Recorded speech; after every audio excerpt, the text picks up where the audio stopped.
Ahoy everyone, it's Jeff, aka God the Scubber. What do you? I don't know. I just felt I haven't used that intro for a long time. I just figured I'd use it. Why not? I can't, I haven't had a reason to use it for a long time. You know, ugh. Um, yeah, I'm just chilling today. Just you know, chilling because it's blooming hot. I can't afford to go out there, so I'm going to put my fan on. I just realised it is getting very hot in here all of a sudden. So give me a sec. That's better. That's much better. Yeah, now, first of all, I'm going to apologise for the way I sound. I know this current microphone I've got at the moment really isn't ideal for YouTubing. I'm going to have to get myself a bit of better, like, proper set of headphones or something again at some point soon. Uh, yeah, just sort of just chilling and hanging out and shooting shit right now. Quite frankly, um, might put a link out in a bit. See who's depending on who's about. I don't see anybody in the chat at the moment, but it says there's several people watching. But I don't know. It's I was going to come on last night actually and talk a bit about that whole story of the England football team with Gareth Southgate and how how he might have to consider about allowing the black players in the team to take penalties, and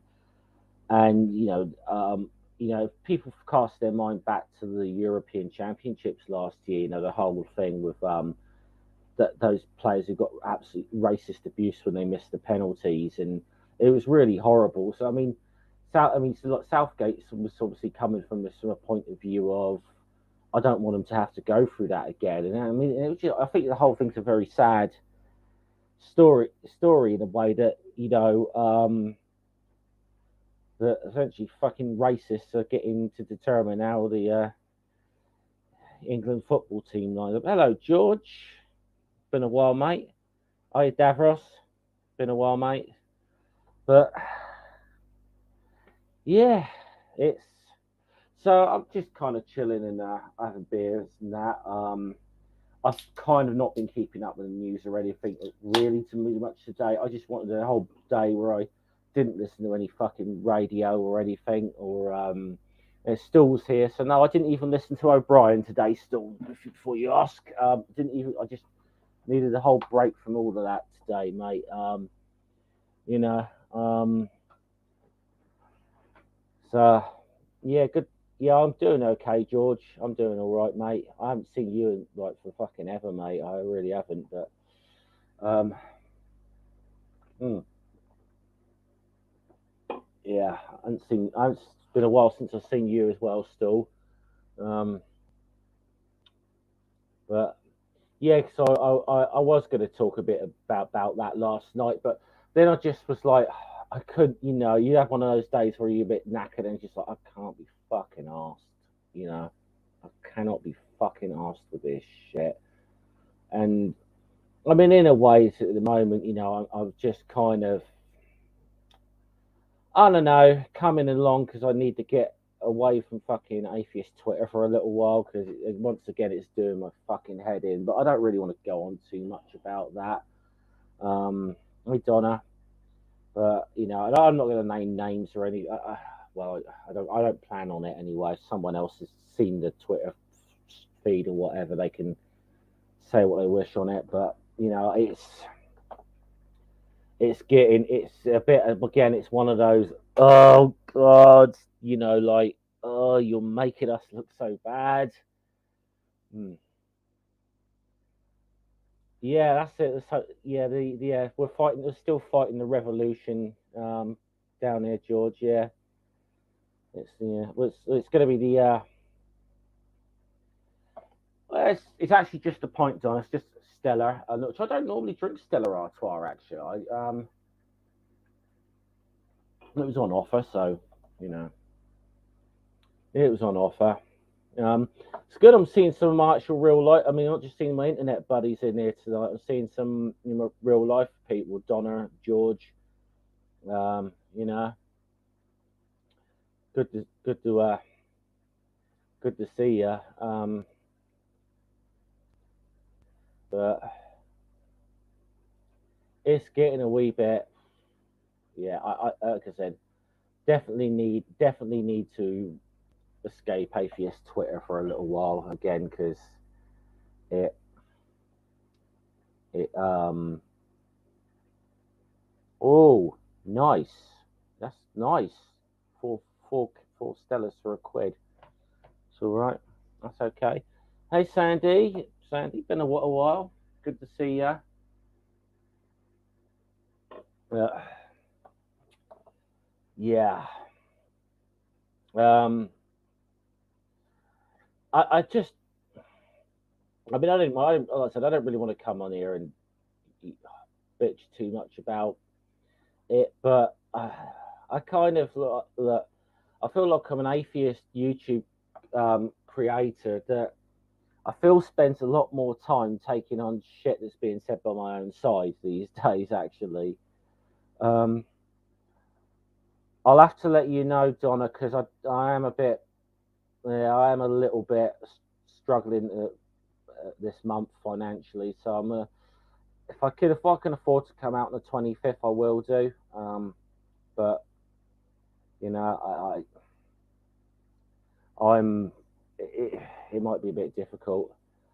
I hardly ever venture much past my local pub these days, anyway.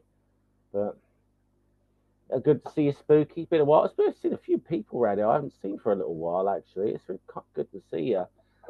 But yeah, atheist Twitter's been a fucking nightmare again the last several days. Um, you know, it has been a fucking nightmare, and there's definitely times where I just want to, I like, why am I fucking bothering? And then I think, should I go on Facebook? Then I remember, I remember why, like, I'm not a member of any of the atheist Facebook groups because most of them are fucking awful. Oh, they really are. So,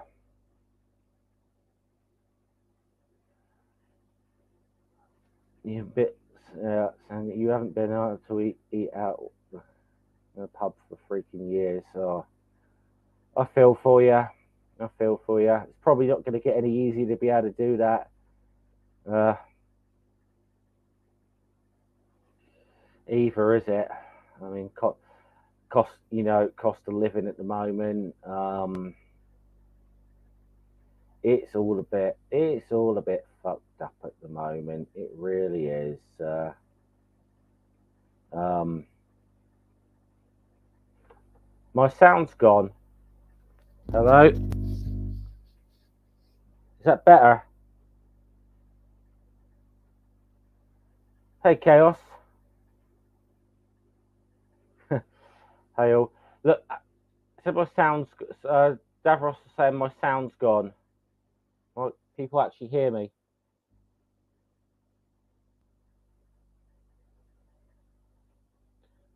Okay, yeah.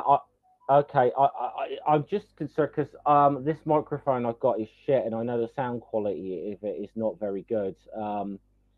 So yeah, Chaos. It'd be cool to catch up with you at some time. Good luck when you do that debate. So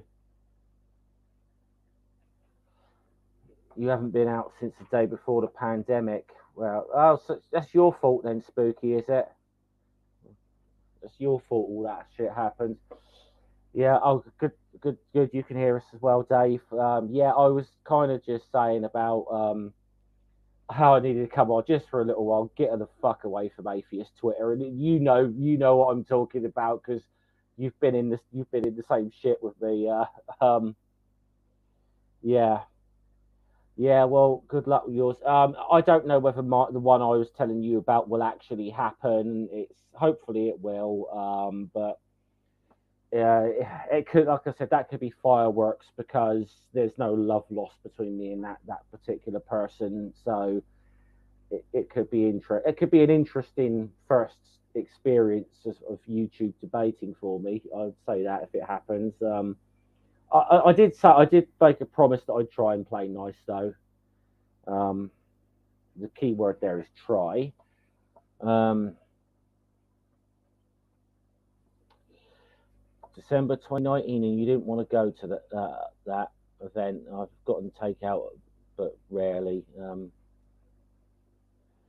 Yeah, I know. I mean, I don't want to go. I didn't really want to go into like specific people, but there was like obviously the one that we've had over the last couple of days, and then there was the one a couple of days before that about like that article you wrote on the Answers and Reason blog, which I just shared, and somebody come flying in and attacking that thing without even reading it and thinking it was something to do with something else all to fucking together, and it was like, you know, so you know that one frustrated me, and it was like, oh, that one really frustrated me when that guy came in just swinging after I shared that article you wrote and just assumed that it had something to do with something that it absolutely had nothing to do with, or not. It had nothing to do with the person he was going after. I know. Yeah, exactly. It had fuck all. It had nothing to fucking do with him either. This whole thing had nothing to do with Steve fucking McRae.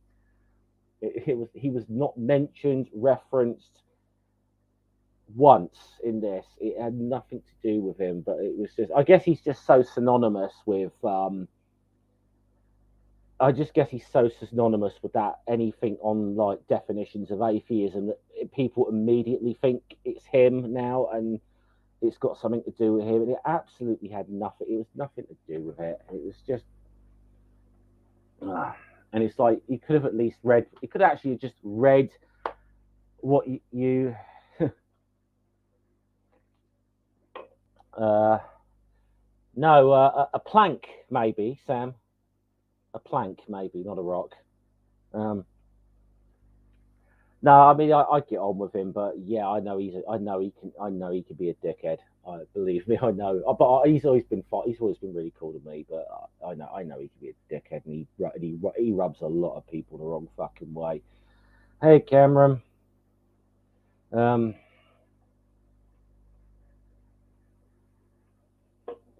good to see you, mate. Yeah, I'm dreaded. I mean, it must. I've got to be saying, it must actually be getting. I don't know. I think we must be a couple of months away, wasn't it, from the annual rocks debacle in the atheist community? You know, spooky. What it was is I shared an article that Dave had written on Answers and Reasons blog that Dave wrote. Trolley Dave wrote. It had some, and not going into details. Somebody, and I'm not going to say who, just kind of came in flying because he assumed it had something to do with Steve McRae, and it had nothing to fucking do with Steve McRae. And it was just like, this is nothing to do with him. He's not referenced, but because in the title it said something about definitions of atheism, I think it's a kind of thing of reacting to a headline and not actually to the content of the article. Let's put it that way, because it was nothing to do with him or anything he's done. I mean, it's funny because this stream that guy was on about, I hadn't even fucking watched it at the time. I mean, I sort of thought, what the fuck was this all about? So, you know, but it is what it is. Hey, Dane, how are you? I've seen a lot of people I haven't seen for a while. Yeah, yeah, spooky. And to be honest, spooky, like the drama go. I kind of zone out on the fucking shit. Honestly, I just, I just, I'm not interested. I'm not fucking interested. I mean, I don't know. I used to get a bit of perverse fucking because it always feels a bit reality TV watching the shit show at times, but I just zone out on that shit now. I'm just not fucking interested. And I've made the mistake of interjecting myself um, into certain things in the past, and I've kind of very much been like I kind of want to just be now like no, I'm staying away from this shit. I don't want to be a part of it anymore. It's not it's not healthy for me. It's just, I don't want to add. I certainly don't want to add to a lot of the bollocks that's going on, and it's just like I'm not. I just don't pay much attention at all now. I'm sort of vaguely aware of one or two things that have happened, but and a little bit, you hear bits and pieces from here and there, but I don't know. I don't know half of it, honestly. So, you know,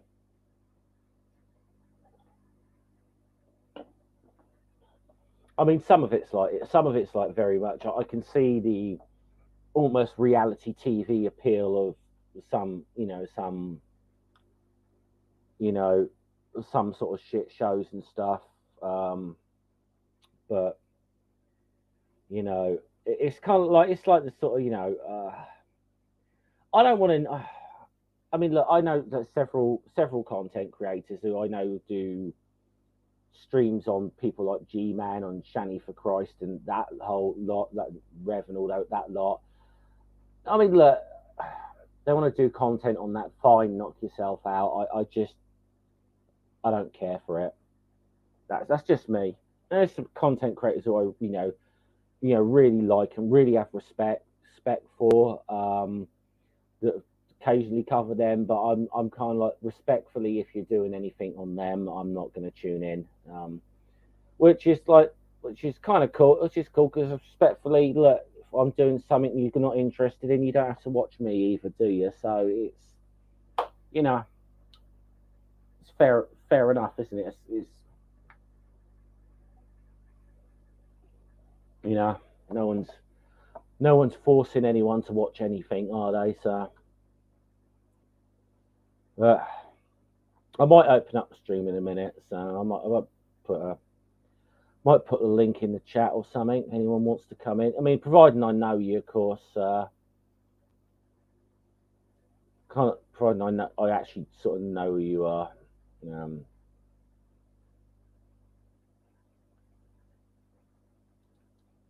yeah, I could get that.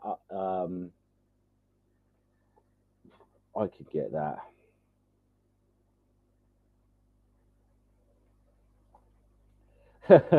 You're not even around, George. You're not even around a lot of the shit shows that happen on the around the circles that we're in. And I'll tell you what, makes Love Island look like fucking high art. I can tell you.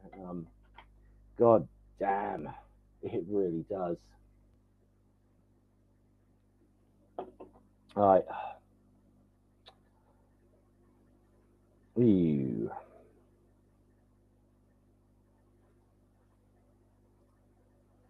I'm going to put the link in the chat, but do let me hold on. Right, let's pin that. Okay, message pinned. Anyone wants to come in? Hey, yeah. Well, we don't. Yeah, well, we don't know when critical cripple questions will be coming back, do we? At the moment, so you know, um, we have no idea. Oh, I miss them. I do miss them, but then it was. I mean, kept in a weird way. It kept me fucking sane through the lockdown. Um, doing that most days actually kind of kept me sane, which is a bit weird to say, but um, it was something to do, wasn't it? It was definitely something to do.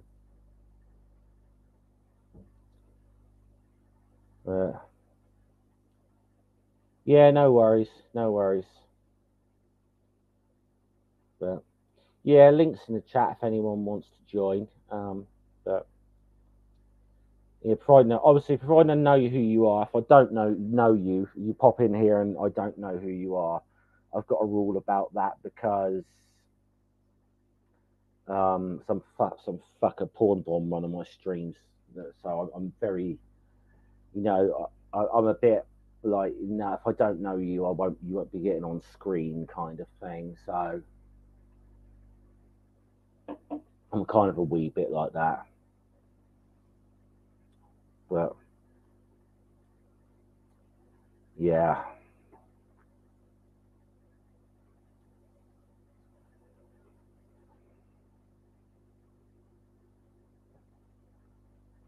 But But yeah, I think my last stream did ruffle a couple of feathers. But actually, it was, I don't know, it was actually received a little better than I was fearing it was going to be received. But um, I figured if I was going to do something that was going to be taking Matt Dillahunty to task, that I was going to lose half my fucking. Um,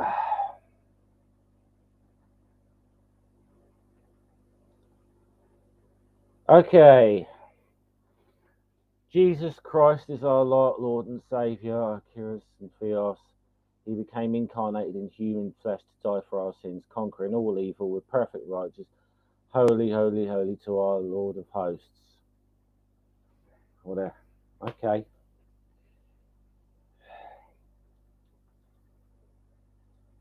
Oh yeah, I know Wildheart. Yeah, yeah, I heard that happened to him. I mean, it happened to me once, and I deleted the stream before it, I got before it got attacked or whatever. So I was sort of okay in that respect, but um, but, you know. So anyway, so we got someone in it. We got someone in here preaching. Just leave it that. If anyone's got a wrench in there, just let them be. I don't see any of my mods here anyway, but just let them be. As long as as long as they're respectful, I don't care. You know, but yeah, proselytizing through YouTube comments is never going to work. It's never going to work. But but no, it's actually been a little bit of a while actually.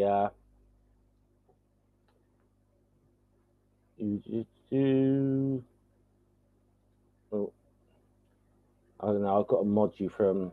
Yeah, I shall mod you, Sandy. Yeah. Do do. Right, you should have a wrench now, Sandy. So yeah, spooky. I hope that remind me of something. Didn't Wild Up? Didn't he have some problems with P Mars back in the day? Because I know P Mars is notorious for doing that sort of shit. So I probably shouldn't say his name again because you say it 3 times and you summon him.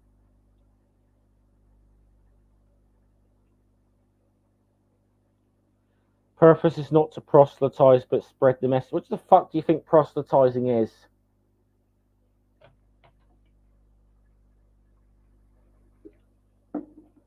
Um,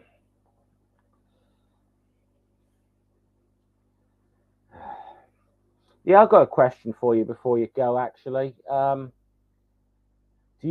you find your own side as annoying as I find mine at times? Do you find your fellow Christians as frustrating as I find some of my fellow atheists at times? I'd be interested into it, what is with that. But so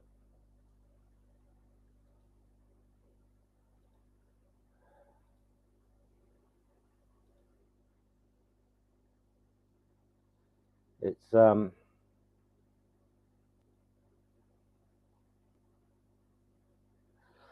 No, it's just okay. You obviously don't know my chat. You don't know my channel at all. Yes, I am an atheist channel, but unfortunately, I seem to spend most of my time actually taking other atheists to task on bad arguments. Than I do actually taking like believers to task on bad arguments. You know, that.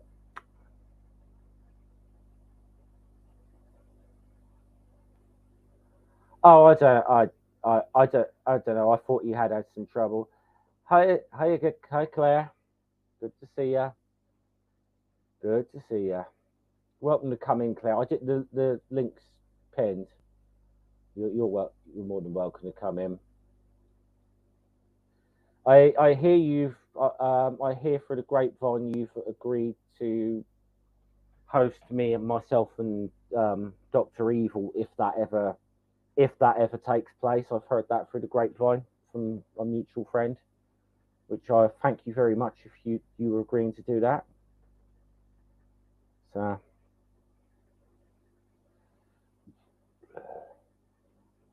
um, so I sort of said I'll try and play nice with him. I'm not. I'll try. I don't know how long I'll last. I don't know how long I'll last with him, honestly, though, because he knows. Uh,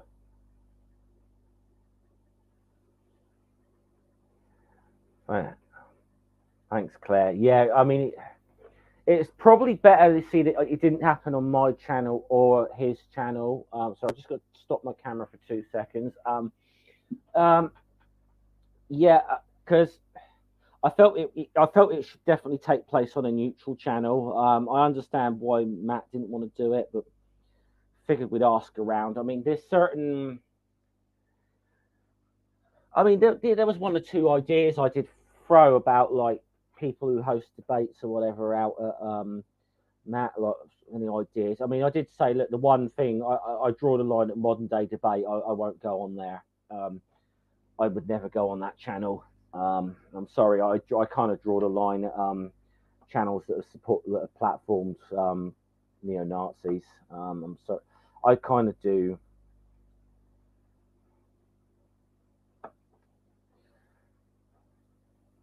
Disagreements and divisions could be healthy. They can be healthy, but sometimes they can be a bit, yeah, frustrating, shall we say? Can't come out having lunch while reading legal briefs. Ooh, ooh. So who are we covering?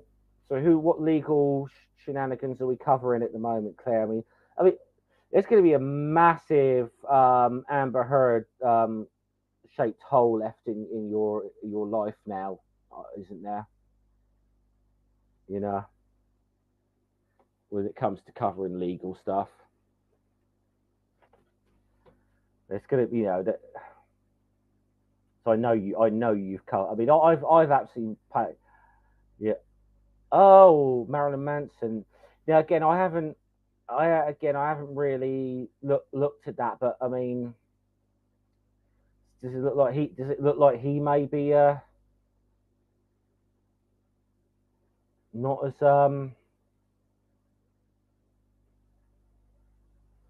yeah, I'd imagine there's a lot of case because there was a lot of allegations made against him, wasn't there? I zoned out on the bloody verdict of the Johnny Depp Amber Heard thing as well because I just think there was so much bloody hyperbole from people from different sides or whatever or different people. Um, it was. I mean, this idea that somehow that verdict set women back 10 years or whatever. Or this case has set women back 10 years. That's pure nonsense. Um, that's just pure nonsense. And yeah, see you later, Cody. Thanks for dropping by. It's there was a lot of flipping hot takes going on. It really was, and it's you know very hyperbolic stuff. Um, why am I looking on Twitter right now? I said I was coming on here to not do that. Oh, Cameron, let's just say it this way. Uh, he's had a lot of sexual assault type allegations made against him, but Claire's the person to, probably has read way more about this than I have. So, um,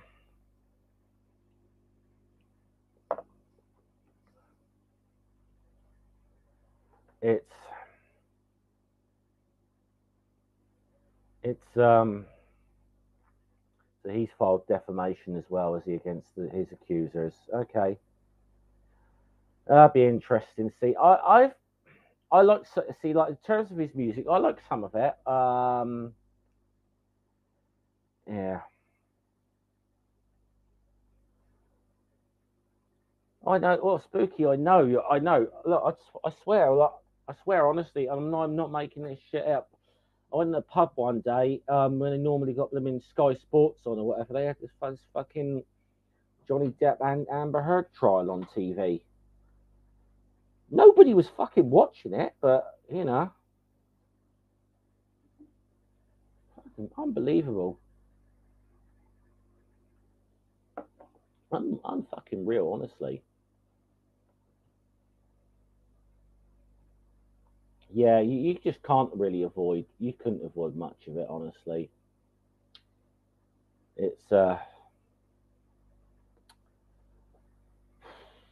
it's getting bloody warm in here. It really is.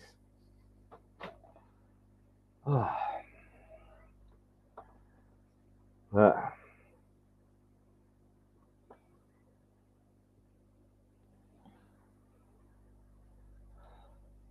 I don't know. I don't know. I mean, look, this is kind of what I was. This is my only take. I'll say on the, and it's to those on my side again on the left.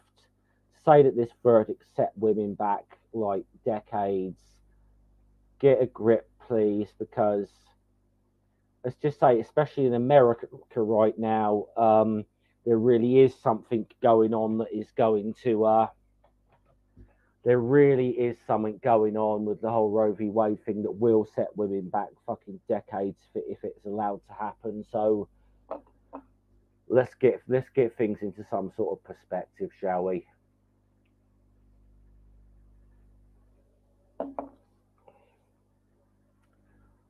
You know,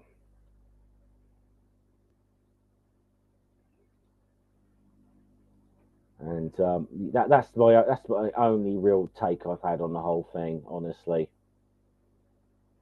Um, Although I couldn't help but laugh with the whole little memes coming up of you'll always remember this as the day you almost got Captain Jack Sparrow. They were quite funny. They were quite funny.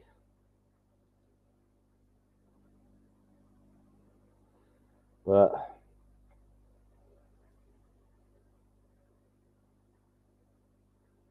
yeah, I've kind of had a day. Hi Sandy.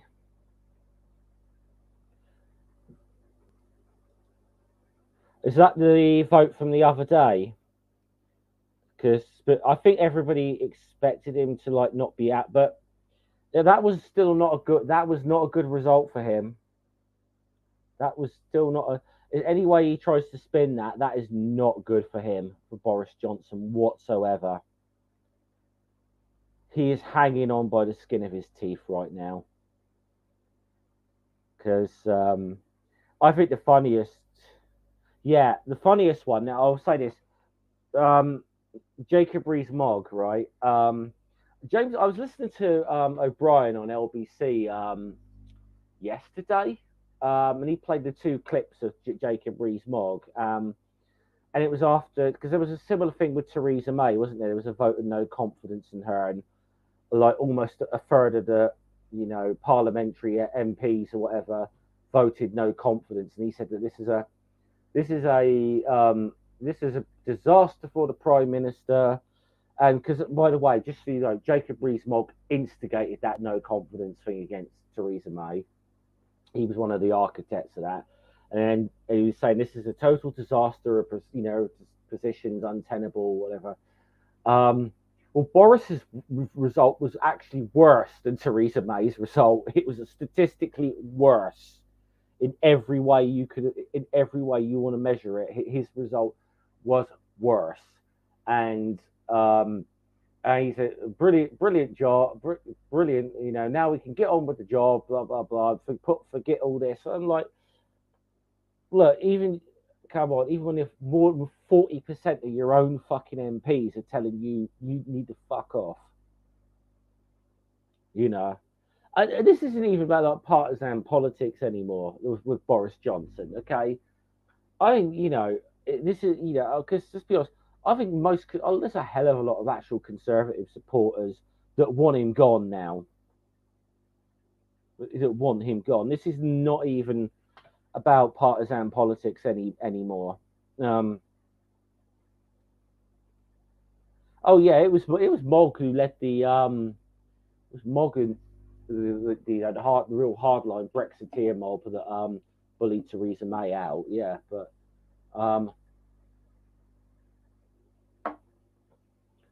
yeah, look, I didn't like Theresa May, but look, I would have, she wouldn't have done this, but she would never have done the shit that Boris Johnson did. With him and Mogg proroguing Parliament, and then the Partygate thing, she would never have fucking done that. Or at least if she hadn't gotten fucking caught, she would do the decent thing on falling on her sword. At the very least, some of the others would have done that. But yeah, I think Boris is going to be. I almost wonder though if he loses a general election, is he going to do like a sort of Trump thing and deny he lost? Because I think the only way he's going out in number 10 is going to be carried out kicking and screaming. I didn't even really want to do politics, but the shit with Boris Johnson right now is it's unbelievable. It really is. Because as I said, this is not even about like if you're a conservative, if you're Labour, you're Liberal, you're left, you're reading, you're right leaning, whatever. The guy is a corrupt fuck. The people can see now the guy is just demonstrably fucking one of the most corrupt prime ministers we have, probably the most corrupt prime minister we've ever had.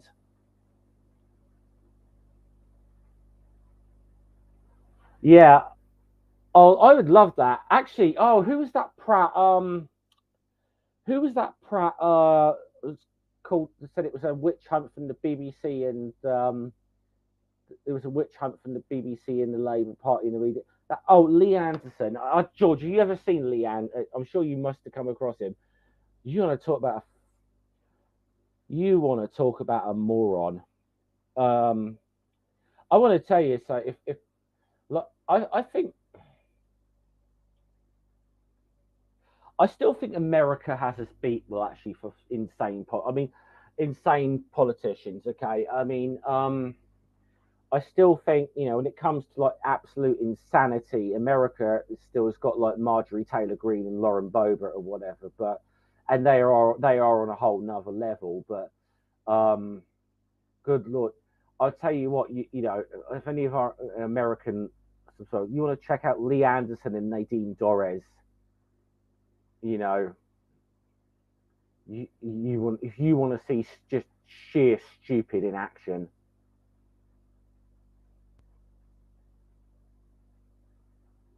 Yeah, exactly, George. And I know,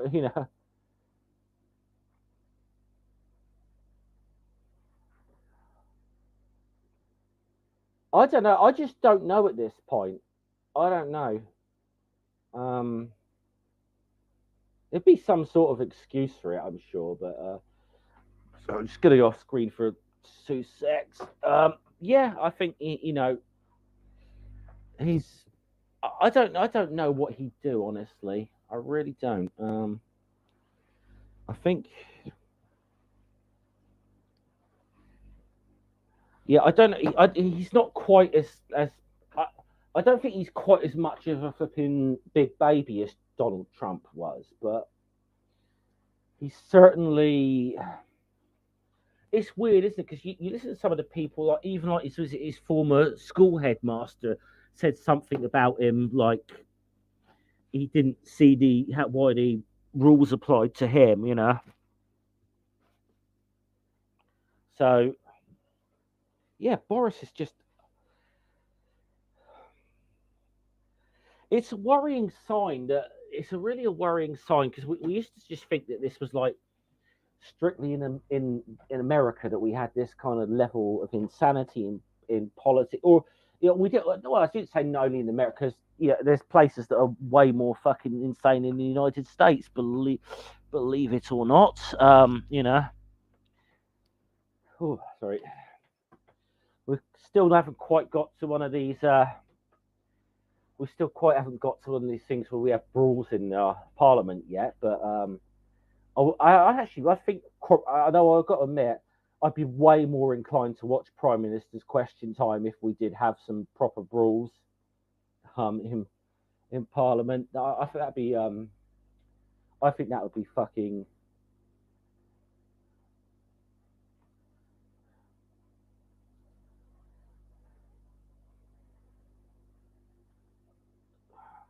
I could see that. I mean, I could see one way or another he's going to be gone by. He could be gone by conference season. That I could see that very much.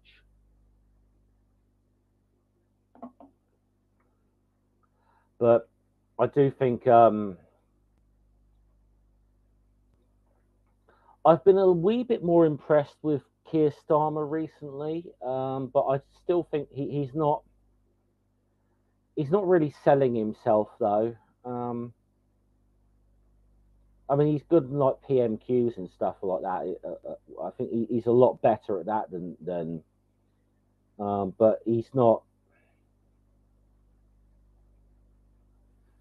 I did sort of joke. I did joke at the time when he became leader of the Labour Party. Is that fuck? How the hell have they? How the hell did they manage to? How the hell did they manage to find them a leader with even less charisma than fucking John Major? How did they manage that? Um, but he's slowly growing on me as Starmer, but I still think he's kind of um, he needs to do a bit. I think to sort of sell himself. I'll tell you what though, George, if a snap general election is called anytime soon, you can and that whole beer and curry shit still going on, you can guarantee what's going to be on the front page of the Daily Mail for like weeks to come. Anyway, I think we've done the insanity of British politics to death now, haven't we? I think. Hey, Kevin, Trusty Abe, good to see ya. So, good to see ya.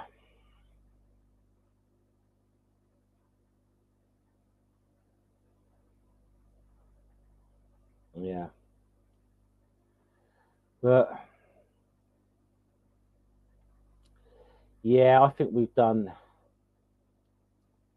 the insanity of British politics. I mean, and like I said, I haven't really kept up to date because I normally like when I'm out working, I quite often listen to like something like well, I can't always listen to all of LBC. I can't stand listening to Nick Thorpe, but I love listening to James O'Brien in the mornings. Um, I don't always agree with him on everything, but yeah, he's very good. He's just very good at doing what he does, I think. And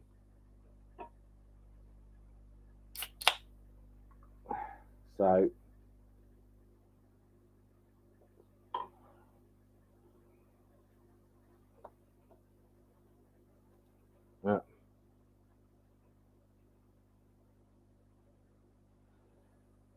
Yeah. Like I said, the link is pinned if anyone wants to come in, but it was a bit weird actually seeing. I mean, I won't say the guy was a troll actually who come in earlier. The Christian guy, he wasn't a troll. Hey, good to see you, Noodle. Hey, Noodle. Do you know what I did on just a sheer whim because I hadn't played it in a while? Um, I decided to use our Asterix intro for the for my instead of my normal one, just because I thought I haven't had it. I haven't played it in a while. I was just looking for an excuse to. So let's get. It's just. I just wanted to see Dogmatics again. Come on, you can relate to that. um, yeah, if you want to come in, like I said, links pinned if anyone wants to come in. It's uh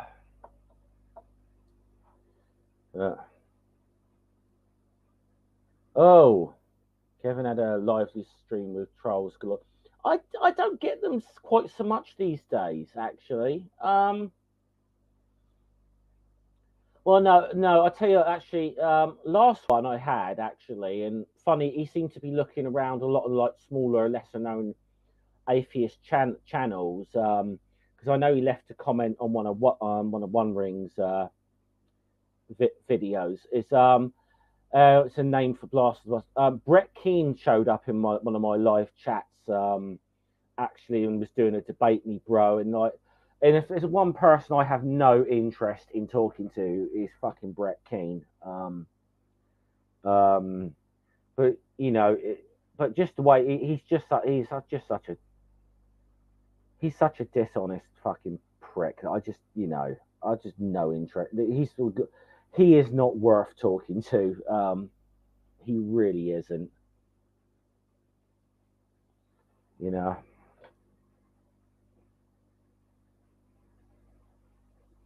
And as I said earlier, I wanted to get away from certain dramas or whatever and stuff. Yeah, kind of being anywhere near Brett Keane is definitely not is not helpful if you want to be not involved with dramas. Uh, oh, thank you, Sandy. Thank you. Oh, hello. We have Hey, another Chuck. Oh, thank you. Hello. Thank you, Sandy. Have you got my going on in the background? Oh, hang on. Hello. Yeah, hold on. Hey, Chuck. Oh, there we go. And I think we're all right now. Hang on. Yay. It's been a while since I've done this YouTube thing. I'm rusty. It's been a while since we've spoken. Yeah. Oh, good to hear from you, actually. But yeah, I just on a total whim, I just decided to use our little Asterix intro for the stream today. So I'm kind of glad you're the one who's come in now, finally. So fun. There you go. I just saw you live. I saw the tweet and I thought, you know what? I've not been on YouTube in a while. Yeah. And I'm just like, I'm off work tomorrow, but I can't really afford to go to the pub or anything, go out. So I'm gonna just sit here, have a couple of drinks at home, and because it's weird because everyone sees me drinking on stream all the time, but I've been a lot better about my alcohol intake recently. I should say so. Yeah. Spooky. So I just say what's spooky. Yeah, Brett has been around loads of channels recently. Yeah, I noticed. He actually left a comment on one of Ring's things, and it was just a total dishonest thing. And because Ring doesn't know most of these drama people, does you know? But Ring is like what's the opposite of a magnet? And that's like Ring with trolls. Ring just look. It takes a special kind of person to marry me. We all know what I'm like. It takes a special kind of person to willingly marry me. I swear no one put a gun to their head. Right? Yeah. So anyone who comes for Ring, they have to understand that they will eventually run into me. And they better know what kind of risk they're taking. Actually, no, I just wouldn't want to put you around Brett Keane, but there's a sort of sadistic part of me that wants to see that, just because, would like to see it, just to see you rip that prick to shreds. But why? What's his thing? He was one of the very, very early atheist YouTubers, like from the real early days of YouTube. Okay. Then kind of fell out with all the other atheist YouTubers and decided he was going to go and become a Christian. And he's a fucking grifter. So his shtick is ex-atheist becomes Christian. Yeah. Oh, and here's the thing. He said left comments like this, and I don't know exactly. It was a similar comment he left on Rings, but he was asking, as atheists, what do we think of the atheist organisation NAMBLA? And I'm like, fuck you, what? Atheist organisation NAMBLA. That's the, should we say, organisation for should we say, minor attracted people. Oh. So, like, Brett, you come in with shit, you start with shit like that. We ain't fucking talking. Can I steal your platform for like 3 minutes to get something off my chest? I'll tell you what, Noodle, you can absolutely do that, but I'll listen in because I'm desperate for a cigarette. Okay? Yeah, you do that. I'll keep going. I will put you. Hold on, give me a second. I'm going to put you full screen. Noodle, here you go. Cool. Right wingers are increasingly accusing anyone who opposes them of paedophilia or sexual deviancy. This is a known tactic. They did this in the 80s to gay people, and they're doing it again now to trans people and to anyone who disagrees with them. Because we can all generally agree, any decent human being can agree, that sexually assaulting a child is an abomination, and anyone who does that deserves the full weight of the law brought on them, and quite possibly more besides. I think there's a lot of people who would be hard pressed to hold their tempers if they found that out about someone they knew. And so what these people are doing, they create this, they insinuate, they make accusations, and they don't have to have any evidence for it. Because when you hear something like that, that's so abominable, your upper brain function switches off and you go into rage mode. Most people are not, if you tell someone something like that has happened, most people for the first minute or so are not actually coherent and are just reacting with blind rage. And they're tapping into that blind rage and that split-second reaction in the hope that you never think beyond that. You have your gut instinct of, ew, those people are evil, which I'm sure we can all agree, if you've harmed a child in that way, you are evil, and there's no excuse. So that's what they feed into. Most people never look beyond that. Most people have that gut reaction and that immediate visceral ill reaction that makes them back away. And so they never think to look beyond the accusation. They take it as given. Because what decent, normal human being would accuse someone of something like that without evidence and would make an accusation like that if it wasn't true? There are certain things that you just don't accuse people of, and that's one of them. And so they tap into all these assumptions that we have, that if someone is making that accusation, A, it's a terrible thing they're accusing someone of. B, we don't want to hear any more about it because it's gross, it's an abomination, and it's potentially triggering. And C, that it must be true because who the fuck lies about something like that? So we assume it's true, we back off, we don't look further into it. But those associations form. And it's like everyone has a mental list of words they associate together. And It's how racist stereotypes start. It's how bigoted stereotypes start. It's also how friendly banter starts, you know.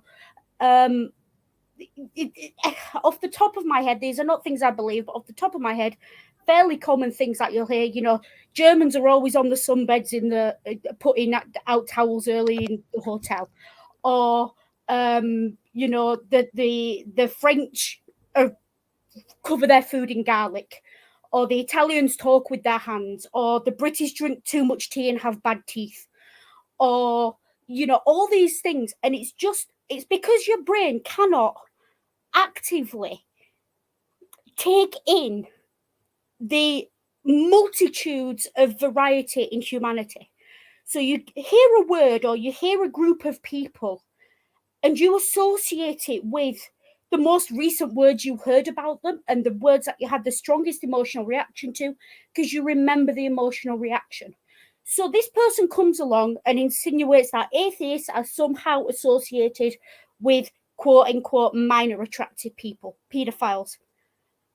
And then you get people remember that ew gut instinct. They don't remember where it came from. They don't remember who said it. But in a week's time, when someone's talking about atheists, they're going to go, ew, pedophiles. Because that's how the human brain works. And it's really, it's insidious and it's a growing trend. And I think rightly, most people, if you said, look, pedophiles are a danger, pedophiles are the worst of the worst. And when I say pedophiles, I mean active pedophiles, because there are some people who are minor attracted. It is a disorder.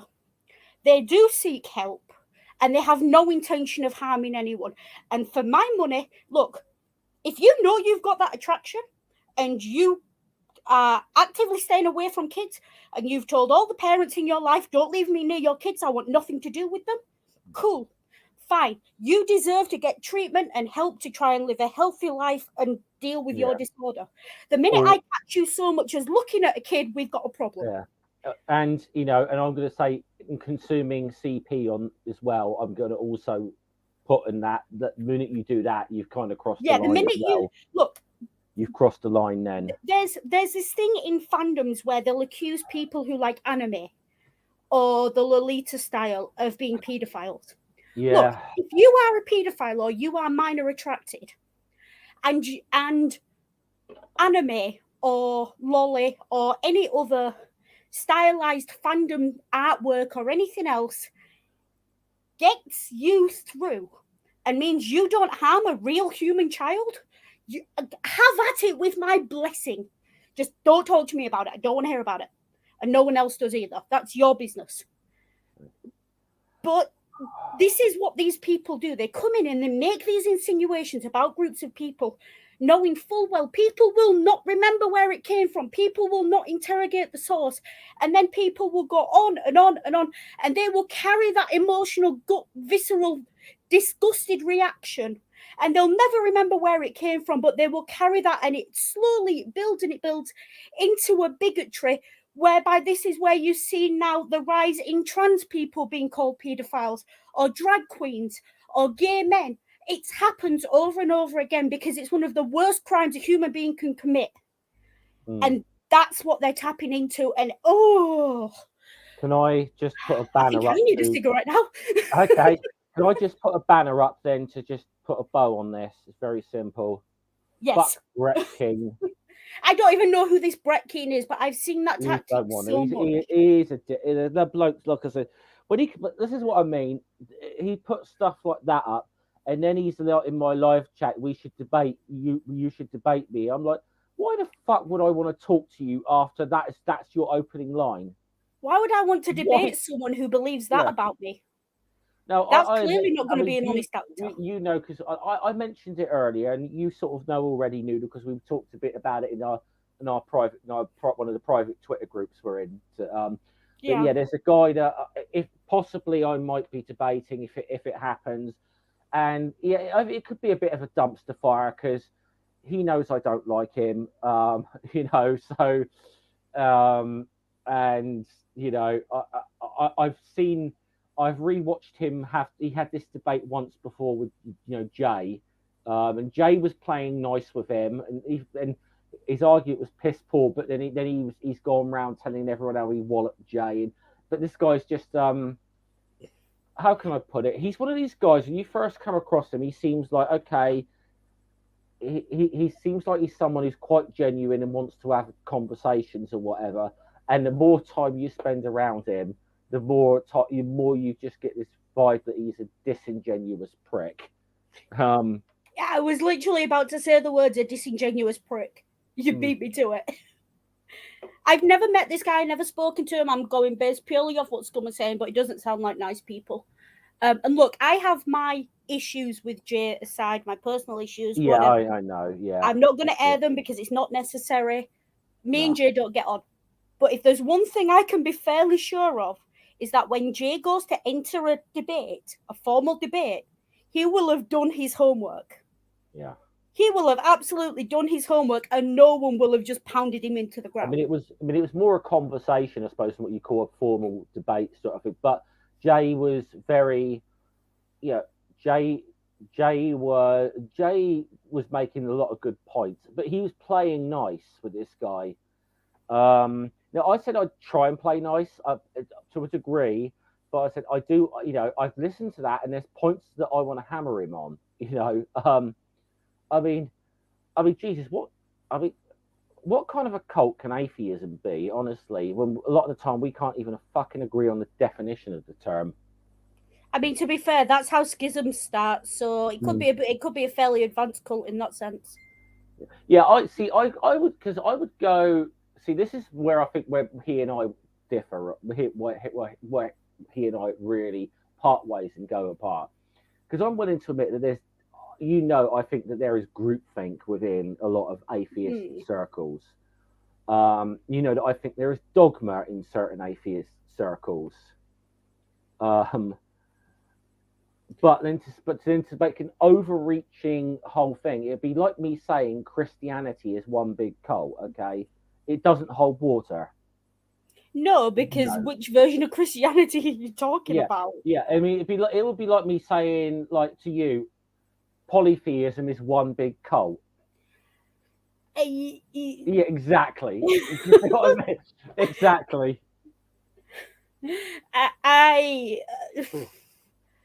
Yeah. Are there groups within polytheism or whatever that would meet the definition of a cult? Absolutely. To say the whole thing as a whole. Honestly, before you even got to there, my first question would be, well, how are you defining a cult? Yeah. Which is something I want to get out of him, but I got the feeling from his discussion with Jay that he hadn't really. I just felt like he hadn't really thought this through too much himself.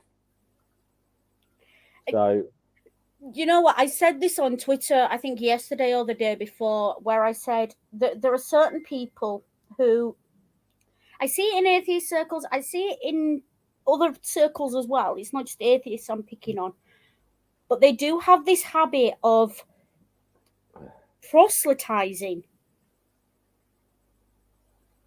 even when it's not a religious idea they're spreading. Yeah.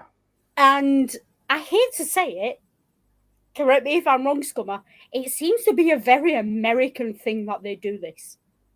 That everything has to have a moral, everything has to reflect on you morally. Yeah, I don't know if it's a strictly American I don't know if it's because they're all descended from Puritans or what, but I don't know. I don't know. That was a massive overgeneralization. Please, no one at me. Yeah, it's probably. I mean, it's probably something that's just it's just one of those things you kind of like intuitively notice from personal experience, but yeah, we don't necessarily have stats and figures to back that claim up. Look, I'm married an American. I know you're not all that bad. I promise. Yeah. Well, I'm just checking. I've got some because I've just seen. Let me just check. I've got to send a text to someone who's in the live chat. Cool. Yeah. Okay, cool. Hi, by the way, hi Chris. Good to see you, mate. It's my friend. It's one of my real life friends. You know, One not of your friends who doesn't exist But in the YouTube sphere. I haven't seen him in like 2 years, since before the pan. Well, no, tell a lie. We about a month or so. We briefly bumped into each other, but I was staggering home drunk from the pub, and he was going home. He was going home, so we didn't exactly get to catch up for very long. Yeah. But other than that, we really had a proper catch up in like at least since before the pandemic. Is it me, or has it been really weird the last 3 to 6 months? Not even that long, 3 months, I'll say. Because we're starting to go out a bit more, and I know I'm still masking and everything else because Bradford. But you run into people that you've not seen, and it feels like so long. Yeah. STST, good to see you, mate. The link's pinned if you want to come in, mate. So, I haven't seen you in ages. I feel like I should know that username, and I don't, and it's Speak True. He used to be a flat earther, and he left flat Earth. He's a really nice guy. You've probably not met him before, but he's a really nice guy. Cool. But yeah, he's probably best known for like leaving flat Earth, but he does some. I think he's done some videos on history and stuff actually, which I'm sure you'd like to correct him on. I'm sure Noodles. By the way, Noodles the history buff here. So yeah, do you know what? I'm kind of, unless someone is being glaringly arrogant in their ignorance, like is going out of their way to make themselves out to be some clever dick when they're really not. I've given up correcting people because look, the information's out there. We all have computers in our pockets that are more powerful than the computers that put the first men on the moon. Yeah. Okay. If you don't know now, you're not going to listen to me telling you. Yeah, well, I've had a couple of times. I've had Tim O'Neill on a couple of times. He's the blog History for Atheists, and I mean he'll hold his hands up. Yeah, he's an amateur historian, but he does know what he's doing. And most of what's on, let's just say, really what's on his blog is pretty much, we say, is stuff that in academia is fairly consensus, shall we say. So he's trying not, but he gets into a lot of arguments with like Jesus Mythicists or I mean the one I had him on to talk about, and it was a really interesting, like last time I had Tim on, was he's talking about the Great Library of Alexandria, because there's this big myth that he says we hear a lot of atheists say that that the burning of the Library of Alexandria was this big event that set the world back and sent us into the Dark Age, and and he's like, and so Tim was come on to say, right. So Tim, is that what really happened? He's like, I'm actively gritting my teeth. Yeah. He's like, no, that is not what happened. No, the Library of Alexandria was basically, and if Tim has already told you this, you'll know this. The Library of Alexandria was basically a copy library. Mm-hmm. Books came in from all over the world. They were copied, and consensus varies whether the originals were given back or whether the copies were given back, and they kept the originals. But there would have been nothing in the Library of Alexandria that wasn't somewhere else as well. Yeah. Well, I mean, Tim mentioned, because Pergamon was the one Tim met, which was a sort of rival in a way at one time, the Library of Pergamon. But he said by the time of the actual burning of the Library of Alexandria, it was like, well, the library, what people think of as the burning of the Great Library, is really the Great Library hadn't existed for a couple of 100 years at this point. As you know, the heyday of it is long gone anyway. So people just have this misunderstanding. About what happened there. I mean, I understand. I would go so far personally. I have to swallow my pride a bit, even calling it a library. Yeah, it was a library in the sense of rich man has 3 bookcases, a leather chair, and a cigar humidor. Yeah. It wasn't a library in the sense of the British Library. Or... It wasn't something where someone from the public could necessarily just walk in and... Oh, God, no. I mean, there was sort of schools there where you would have like these different philosophers and whatever who were polymaths and so on, who did all these different things. But yeah, it was very much... I think the myth is that there was so much. The big myth is that, and even Carl Sagan, love me some Carl Sagan, he was guilty of repeating this, like this whole myth that we could have been on the end, the edge of some ancient industrial revolution or whatever if had that event not happened. No, we absolutely weren't. No, we weren't. And that's and it is a bit of a thing, and it comes from this notion comes from that. There's a book. That book what's it called? The Downfall of the Roman Empire. It was written in like a couple 150 years odd years Hang on, the one that goes over about 8 volumes. Yeah, I've got it on my bookshelf. Let me read out the title. And hold on, I need to put my glasses off that. The History of the Decline and Fall of the Roman Empire. Yeah, who's the author? Bloody hell, name's got out my head and it's not written on the spines. It's the really famous one. Literally, if you hang on, Decline and Fall. Gibbon, Edward Gibbon. That's it. Yeah, that's the one. Yeah, that guy. I nearly said the bird guy, but I stopped myself. As Tim pointed out, look, there's some useful information in those volumes, but you got to remember this was a guy with some serious biases or whatever, with look, and people need. The thing with Gibbon is, I bought the set of books. I haven't actually read them. Please do it. It's TSD. Yeah. I read a summary of them. I haven't actually read them for a simple fact. Those books are, right now, the books themselves are more historical artifact than historical tool. Yeah. At this point, owning a set of those books is more about owning a historical artifact, a snapshot of a moment in time in the historiography of ancient Rome. And don't get me wrong, a bloody big one at that. It's 7 books. It's not small. 7 books. And I might.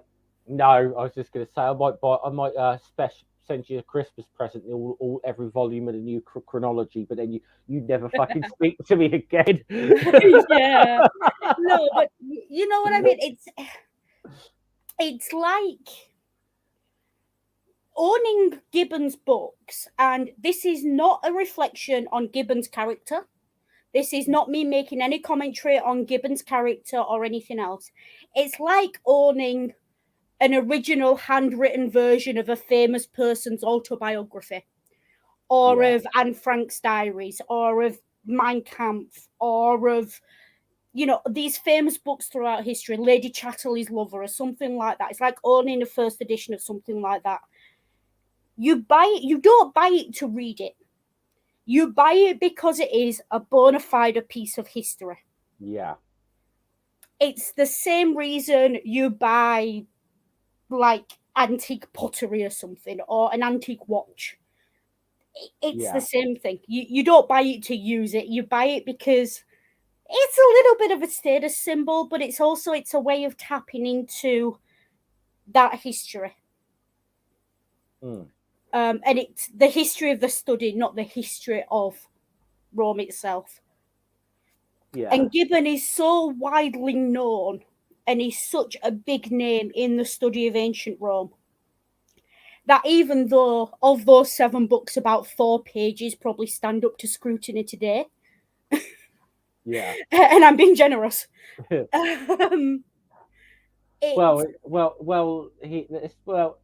To be fair to him, he's done better than, shall we say, some certain modern, and I use the term loosely, historians.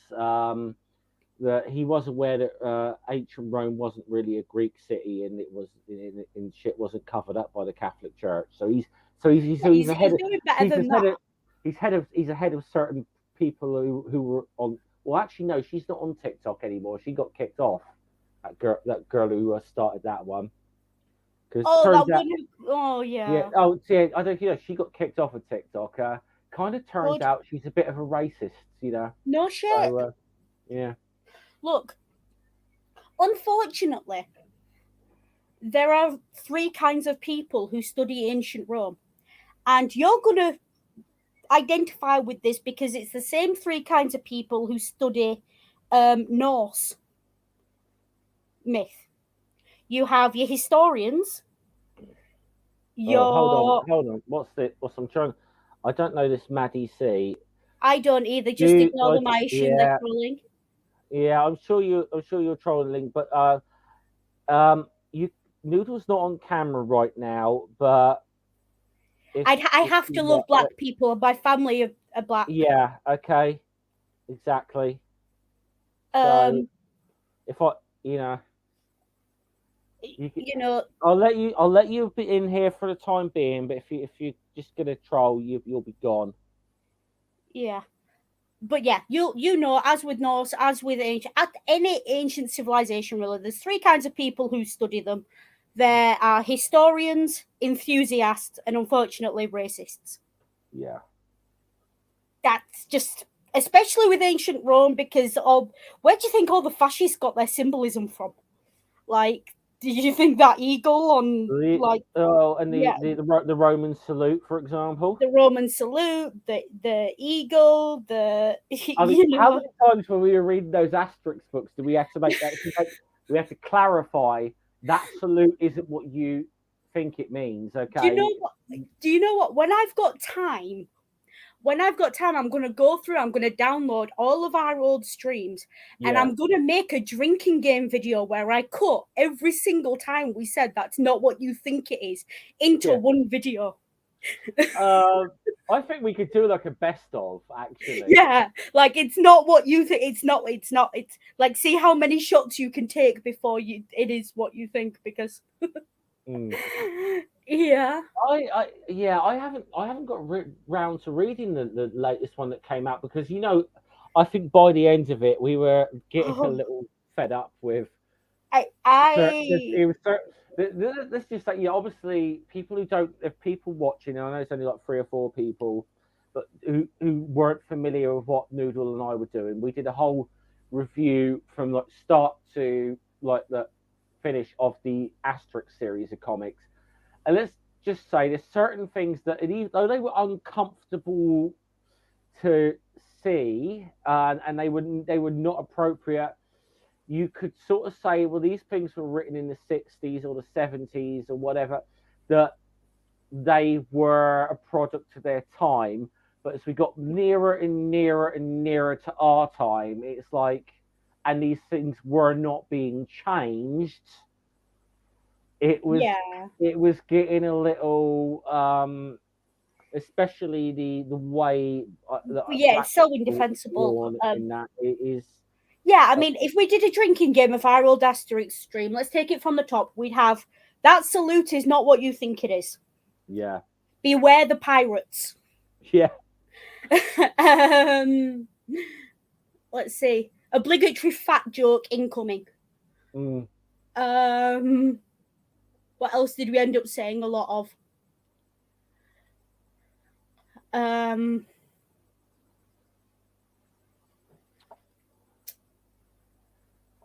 Tuss saying, I really enjoyed your talks on the Asterix comics, but we weren't trying to rehabilitate racism. Again, no. But I'll just clarify myself. It wasn't rehabilitating it by saying it is a product of its time, because the very first time we kind of came across it, and I think it was like the 3rd or 4th book, and it was one of those things, because I was sort of looking back on this stuff through rose-tinted glasses. I'd forgotten how bad it was. That we're not saying that it was, it was a product of its time, and it's okay because it was a product of its time.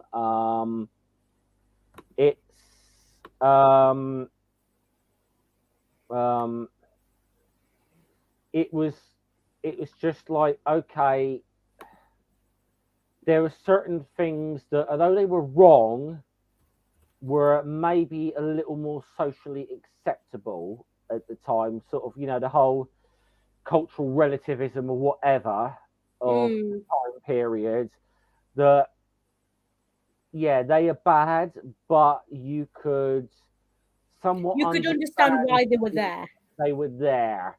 But as you got closer and closer and closer to our time, it was like, it was getting to a point where this is now that you can't even defend it on that level. But it wasn't. We're not rehabilitating the racism, because we've stated outright that it was fucking wrong from the beginning. Yeah, we were saying it was wrong from the start, and the thing is, racism is never as accepted as you think it was at the time you're talking about.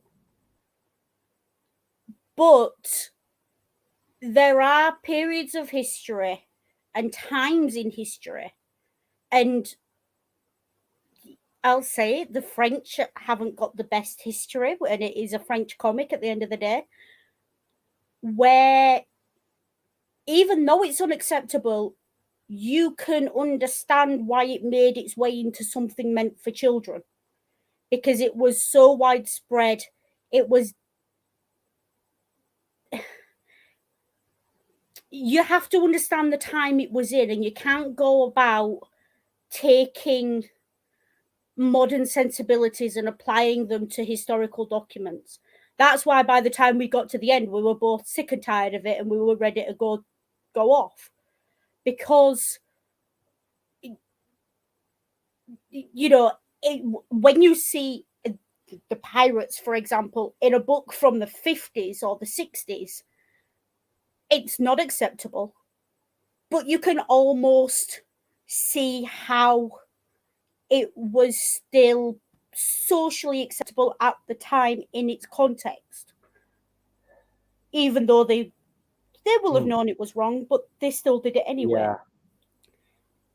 There's a difference between saying that and saying, oh, we have to forgive them because it was historical. No, we don't have to forgive them because it was historical. We just have to understand that in their time, they were not as enlightened as we are now, and therefore there are going to be things that we find uncomfortable. And I guarantee you there'll be things we talk about, or we do, or things that are being released now that are supposedly, progressive and enlightened and what have you, that people will look back on in 30, 40, 50 years and cringe at. Yeah. Absolutely cringe at. Because how could we have been so backwards? I'm sure future historians are going to look back on us and what. I mean, I heard a joke the other day. Actually, someone said, "Will future historians actually look back on us and say, I can't believe they used to eat meat back in like the 20th and 21st century." As an example. Yeah. Yeah. And it's just one of those things, and you can't judge. If we judged all countries by, I'm literally about to address that. Yeah, if we judged all countries by their radical progressive movements, well, then America hasn't had racism since the 60s, since Martin Luther King stood up and declared a dream. We can't judge countries based on headlines. It's more complex than that. And that's what I've always done. You've always known me as a person who is very much, I try and talk about the nuances of a situation or of a thing. Because look, if anyone ever tells you that they are an expert on anything, I'm not saying disbelieve them, but if they can answer your question in a simple sentence, they're not an expert, don't believe them. There's no such thing as a simple answer. There's no such thing as a black and white statement on anything. There's always going to be exceptions, caveats, It's just the way life is. It's like I mean, in a sense, actually, because I was listening to an old stream that Answers and Reason did about you know, like, and it's like the question of like, like in colloquial terms, it's put as objective and subjective morality, right? Which is not, you know, but obviously terms like moral realism, you know, subjective morals or that moral for, and you know, cultural relativism, which we were just talking about.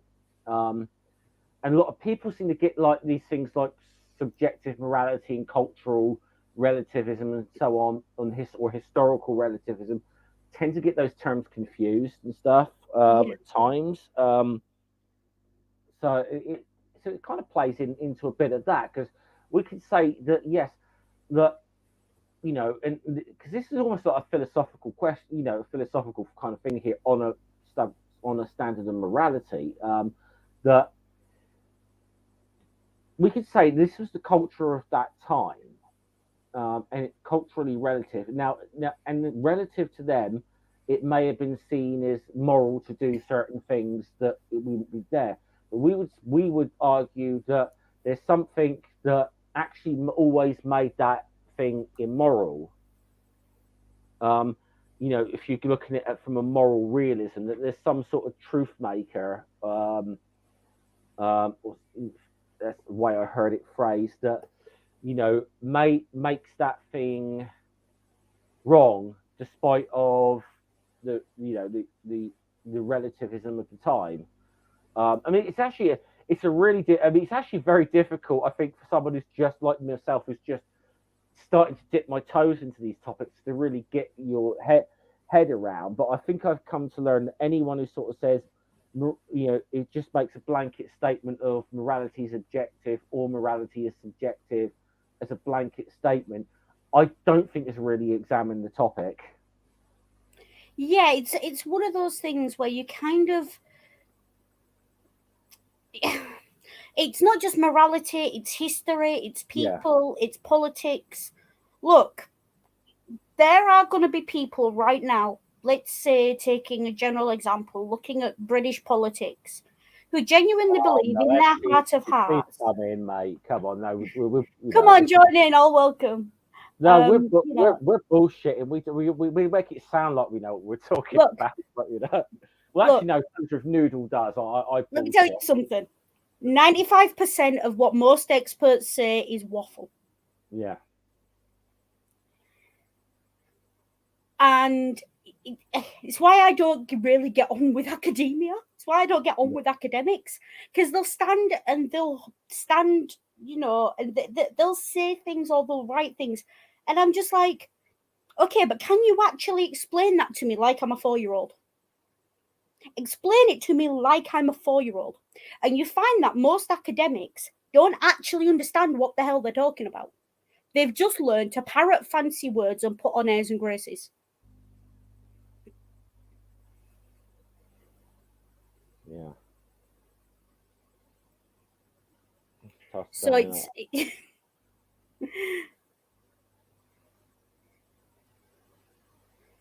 yeah, that's exactly what we're saying. Yeah, that's kind of, I think Tusk is sort of, I think we were taught. I think Tusk is getting it. I think we were kind of talking past one another for a moment there. Yeah,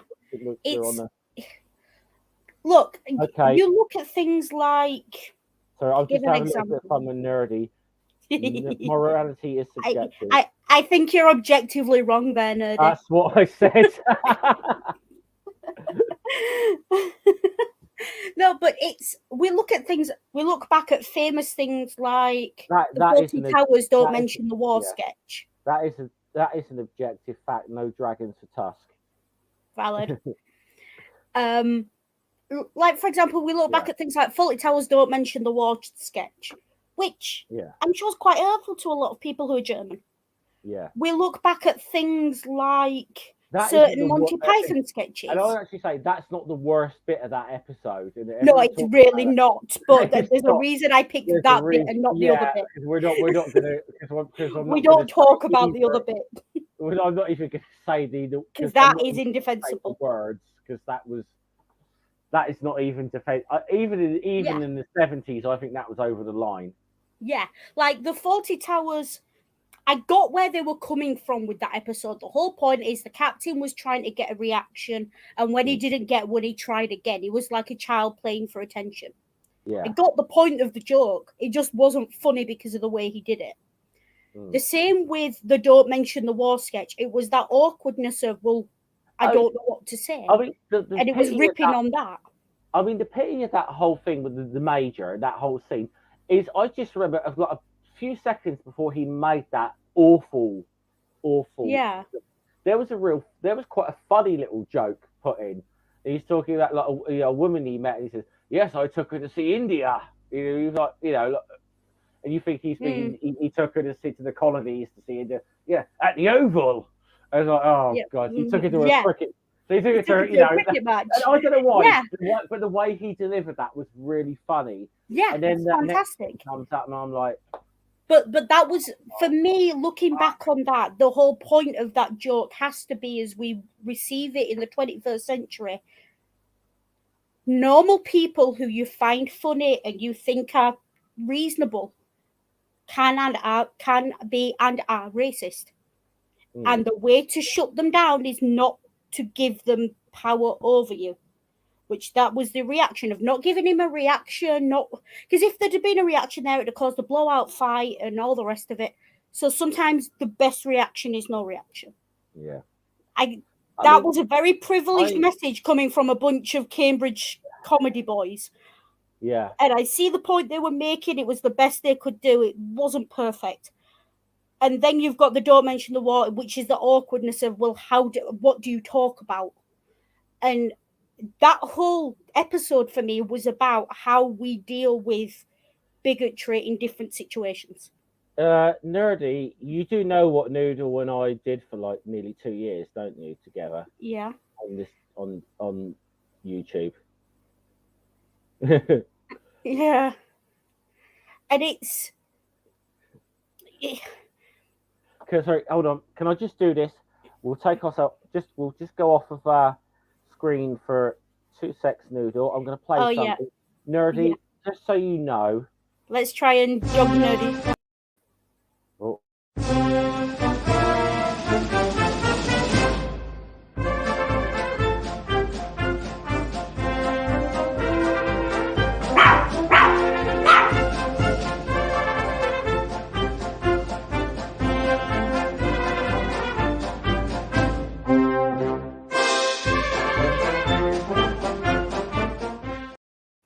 Hey, you got the audio right first time. But yeah, no. And just saying in the comments exactly what I was saying about Monty Python. They were preaching about racism having never experienced it. And for what they knew and the situation they were in, they were progressive at the time. But that doesn't excuse that's what I mean. They were progressive at the time. But if you spoke to someone now and they said, I've got the same opinion of racism as Monty Python, then you'd sort of think, hang on. Yeah. I find British comedy that's set in the 70s that some of it's like really weird, because I think some of it was meant to. I mean, some of it's stuff that, should we say, was meant to ridicule bigotry, actually, I think came off as bigoted. Yeah, like in hindsight, yeah. Alf Garnett character, Till Death Us Do Part. Yeah. And I'll just say for the Americans here, Till Death. So there's an American version of Till Death Us Do Part, but I think the character in the American version is called Archie Bunker. But I will just say, having watched a couple of the American ones, Archie Bunker is nowhere near as bad as Alf Garnett was. Alf Garnett was a nasty piece of work. But as Tuska's put in the comments, on Monty Python, yes, I agree with that. Yeah. On Monty Python, yeah, exactly. But we cannot discount the fact that they were progressive for their time. Yeah. And that's what I mean by it's almost the opposite argument of the Asterix, where we're saying they weren't racist for their time. Just because we look at it now and think classism, ageism, sexism, racism doesn't mean that that's how it was received.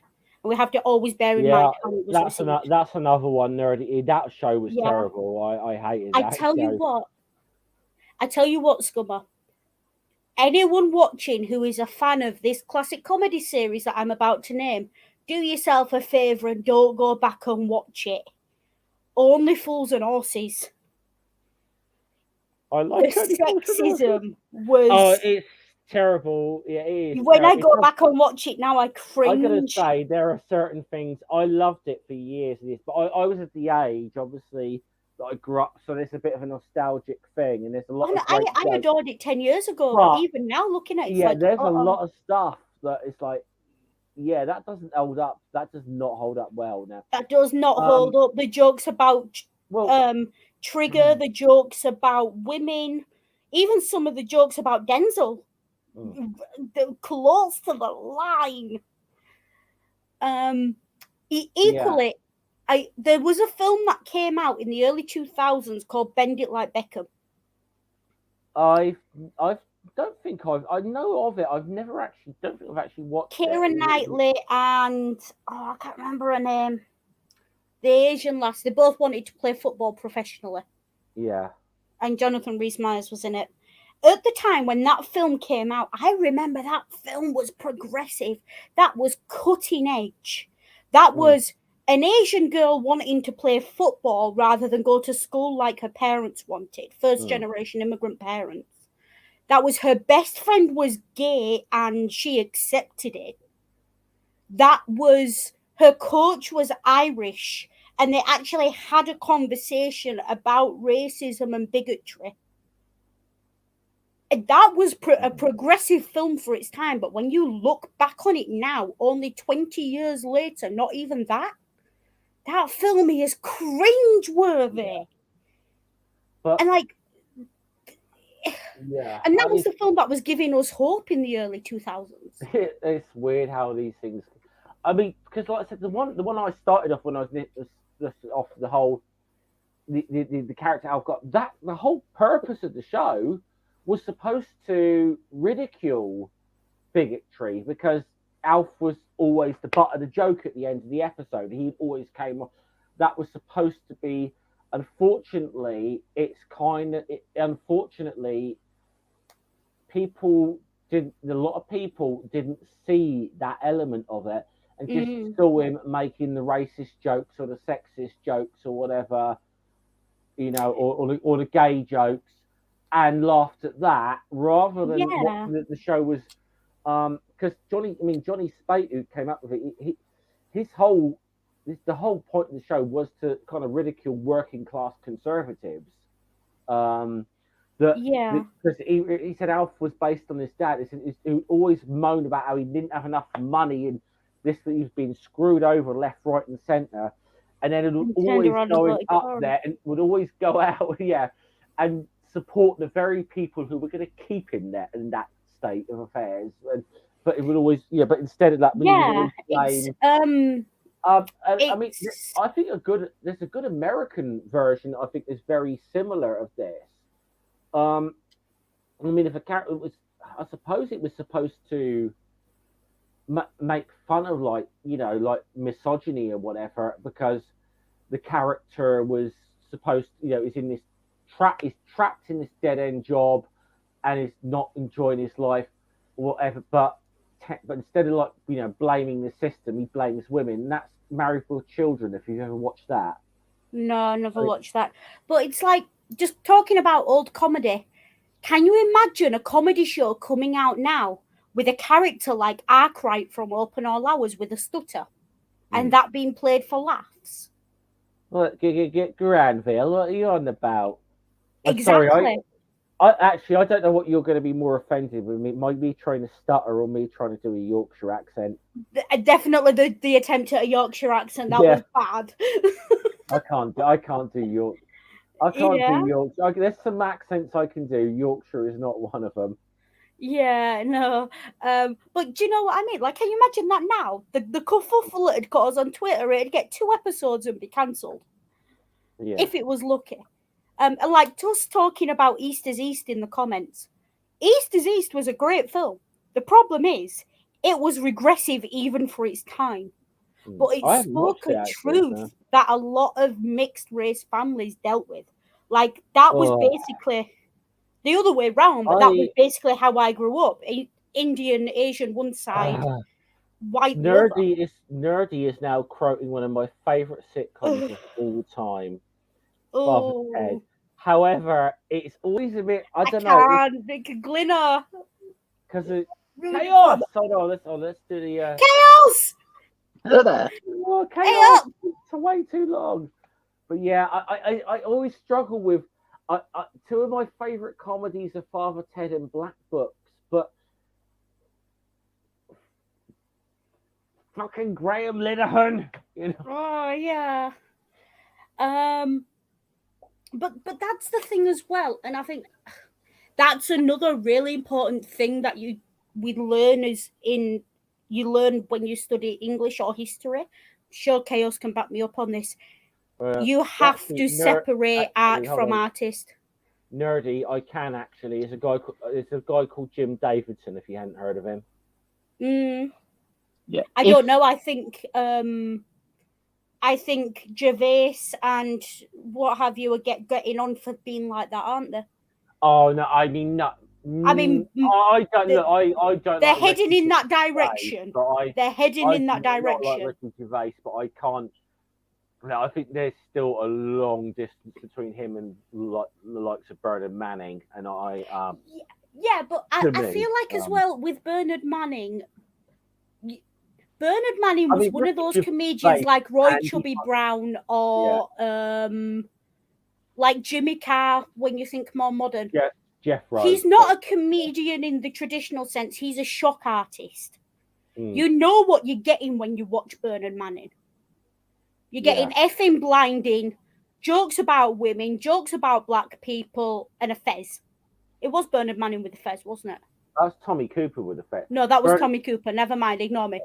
Ignore that last bit. But you know what you're getting with. Fez not included. Bernard Manning was basically jokes about racial minorities and the mother-in-law. That was Bernard basically. Manning. You knew what you were getting with him. You know what you're getting with Jimmy Carr. You know what you were getting with Roy Chubby Brown. You know, they appeal to a certain audience. I'm not going to cast any aspersions on those audience. That's not for me to do so. But you know what you're getting with them, so you kind of got to ask yourself, well, the fuck? You know? I think there's also certain artists that it's useful to distinguish that, like, with Gervais, I would say some of his earlier work is significantly better than his more recent work. Yeah. And judging by his current progression, in the next couple of years, we are going to have to divorce him from some of his previous work. Yeah. Yeah. I mean, I'll be also like I think like that routine he did on Noah's Ark, I thought was fucking hilarious. It's one of my favorites. And there's certain things I've seen Ricky Gervais do where I'm thinking Ricky Gervais can be very clever and very funny. Then there's other times I watch him I want to cringe. Like who's the other one who's like that? The American one who got cancelled recently, Netflix. Never mind, it'll come to me. But it's like I remember. Oh yeah, I'm sure you're old enough. I don't. We actually Liam. Yeah. Well, actually, I just mentioned him a little while ago, actually. But her name rings a bell. There's a comedian. I know I really like the guy. I know Noodle's not a fan, but a guy called Stuart Lee. And he did this whole bit about how comedians have been like the mainstream comedians have been known to steal from like the fringe comedians, and and there was an instance when Jimmy Carr, when he was still like a very much an unknown, had to take Jim Davidson to task over stealing some of his material. But as Stuart Lee pointed out, if Jim Davidson is able to steal your material, you should probably not have it in your act to begin with. Yeah, exactly. And it's like I'm gonna say Tusk. I wouldn't say that, but I would say he's the 41st best stand-up comedian of all time. That's a very specific number. You're gonna have to explain that. Okay, I'll tell you. Stuart, you know how Channel 4 used to do these whole like top 100 lists or whatever? Yeah. They did one of stand-up comedians, and Stuart Lee came in at 41. And Stuart Lee, obviously seen how silly these lists are or whatever, he decided to do this whole show called the 41st best stand-up comedian of all time. And one of the opening sort of jokes is he says he explains the whole premise of the show. He says, "I did wonder if when Bernard Manning died, whether I moved up a place, but apparently not." You know, but no, I don't rate the guy, so you know, but yeah, all power to you if you enjoy him. It's one of those things. It's like if you look at some of Eddie Izzard's earlier stuff. I don't know what name they're going by now, if they're going by a different name. So I apologize. I'm not even. I'm gonna have to hold my hands. I'm not even sure what pronouns Eddie Izzard's going by at the moment. I don't know. I'm not either. That's why I'm using they, and I mean no offense. Yeah.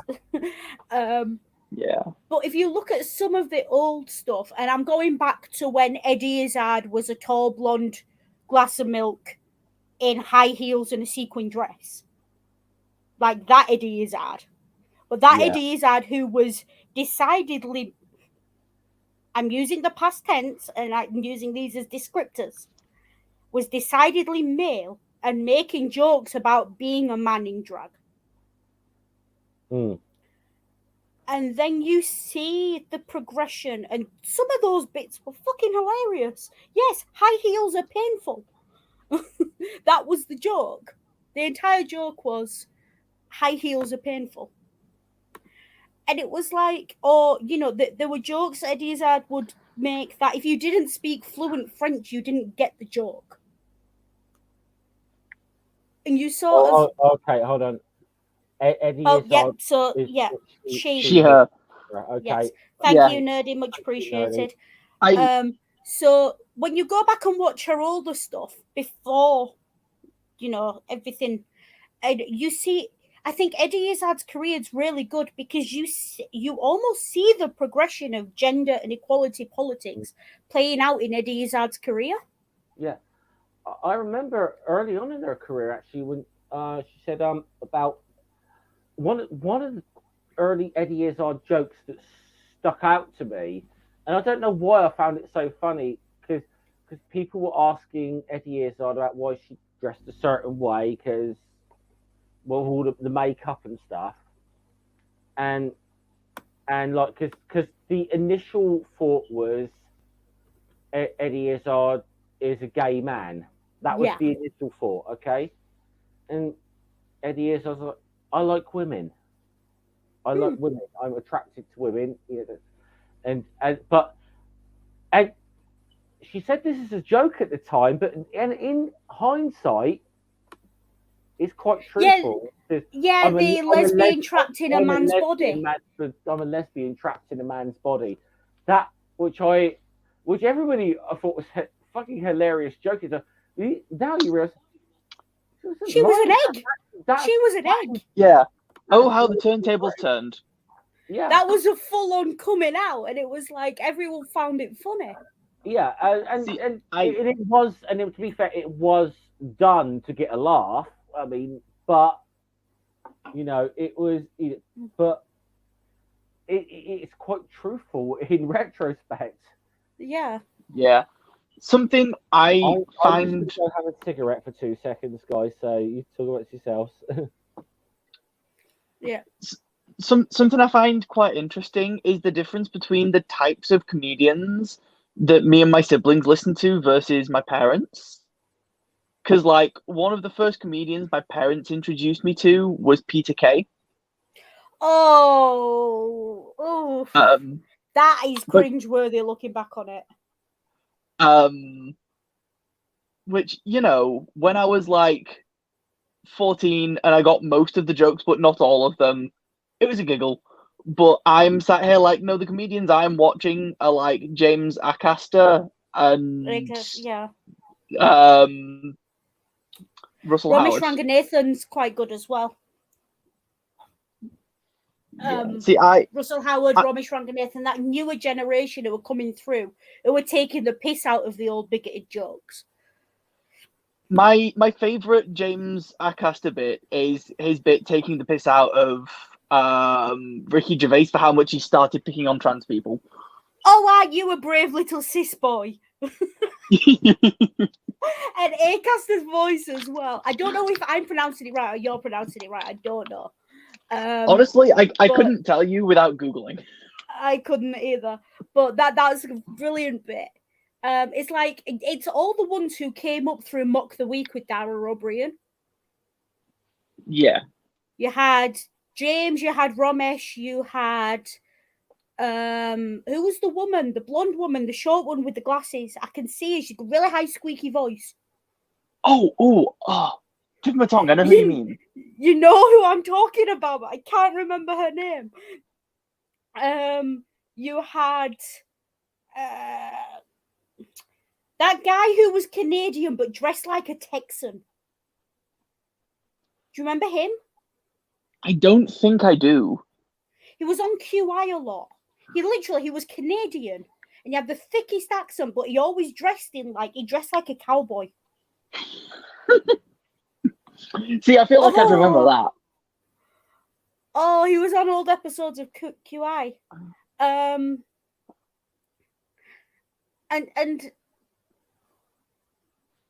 it's just, it's that kind of comedy, and it really makes me laugh when you see right-wingers who say comedy's dead.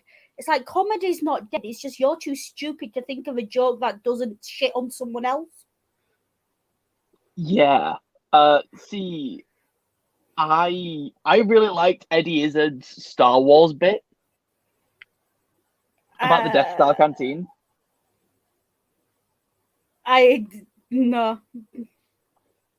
The premise was basically imagine Darth Vader in the Death Star canteen and riffed off of that from there. Oh wow, okay, yeah.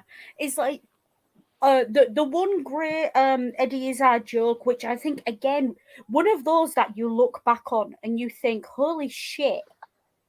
Now, obviously the word that was used at the time is quite dated now, so no one come at me with sticks, please. But the joke was, she said, I couldn't tell the kids at school I was a transvestite. They'd kill me with sticks. Why killing him with sticks? I don't know. He said a word we didn't understand, and then won at Scrabble with it. And it's true. That's like, that is so, you know. He said a word we didn't understand, so we're going to beat him with sticks.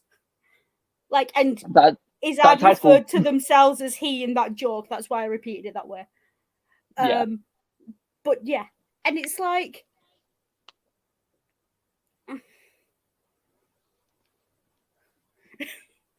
I feel like there are certain comedians that, like, some of their earlier jokes make way more sense when you get to know what they're like a bit later.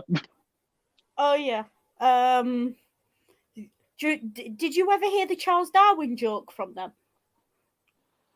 Charles Darwin wrote a famous book, and the book was an interesting book because it was called Monkey, Monkey, Monkey, Monkey, Monkey, Monkey, Monkey, You. Oh, of course.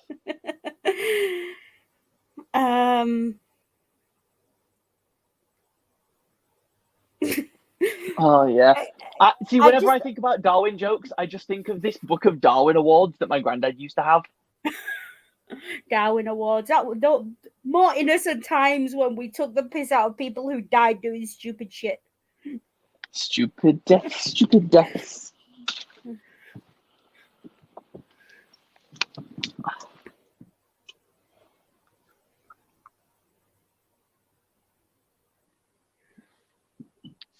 Oh.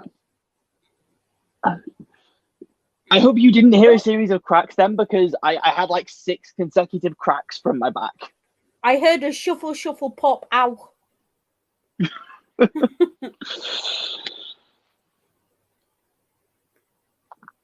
Here's a question, right? Because I've got a page of Aziz jokes up in front of me, and this is a valid question that I want to ask someone, right? Supposedly God made man in his image, yes? Sure. Who the hell's image did he make dinosaurs in? I'm back. I was listening in on a couple of I'm trying to think. It must be about 3 months ago. I mean, I know Noodle. I know you don't get Liam, on with... yes, Rich Hall. Sorry. Yeah, sorry. Yeah. I know you don't get on. I know you don't get on with like Chris and that, but we did a thing on this channel with myself, Jen, and Claire was there. We actually went through Darwin Awards and just had a laugh at them. Oh yeah, there was a website. There used to be a website for it. Yeah, yeah, it's still there. Darwin Awards website. Yeah, you can go right the way back to like the early 1990s or whatever. And we were just all picking out our favourite Darwin Awards to you said about like Darwin jokes. That's the one I always remember. That it's two chimpanzees in the zoo, and the zookeeper comes in with 2 books and he gives them to one of the chimpanzees. One book is the Bible. The other one is Origin of Species by Charles Darwin. And the zookeeper leaves. And the one chimpanzee, the other chimpanzee looks at the other one says, "What have you got those 2 books?" Well, I'm trying to find out if I'm my brother's keeper or my keeper's brother. Yeah, that's a good one. That's a classic. But yeah, and it's like I still, if anyone has got a genuine answer for me, if there are any religious people from any religion, I don't discriminate. I really don't. Any religion who can explain to me if God made man in his image, whose image were the dinosaurs made in, please at me. Seriously. Hey Granny. My answer to that Google is some unnamed Kemetic deity. Actually, no, it was another. It was God. It was God. It was God. Zilla. Yeah, that's valid. That tracks.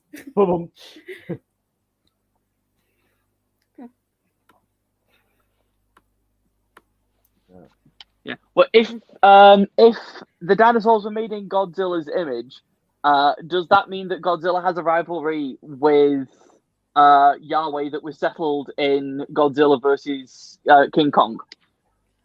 Yeah, what do you think the whole Sodom and Gomorrah thing was? That went down during the fight. That was the damage from the fight.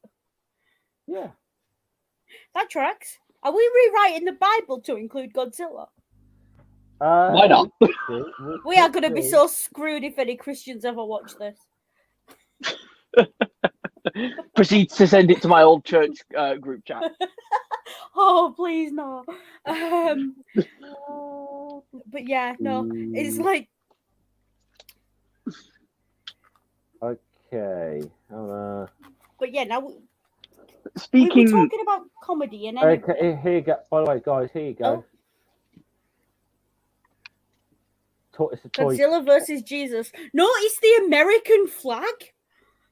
Like, you have Godzilla, you have Jesus. What the fuck have America got to do with it?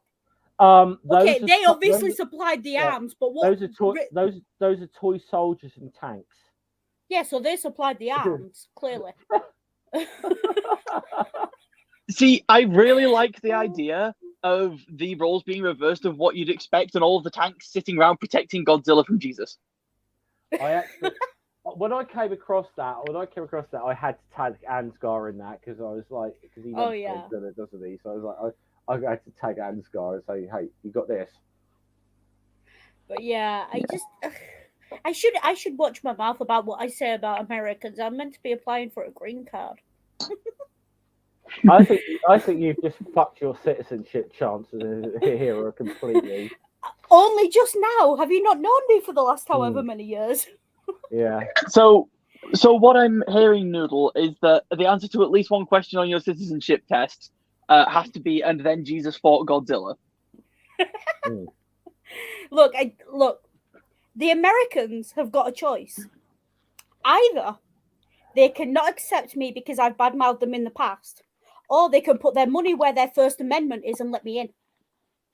This is my argument. I'm sticking to it. Fair.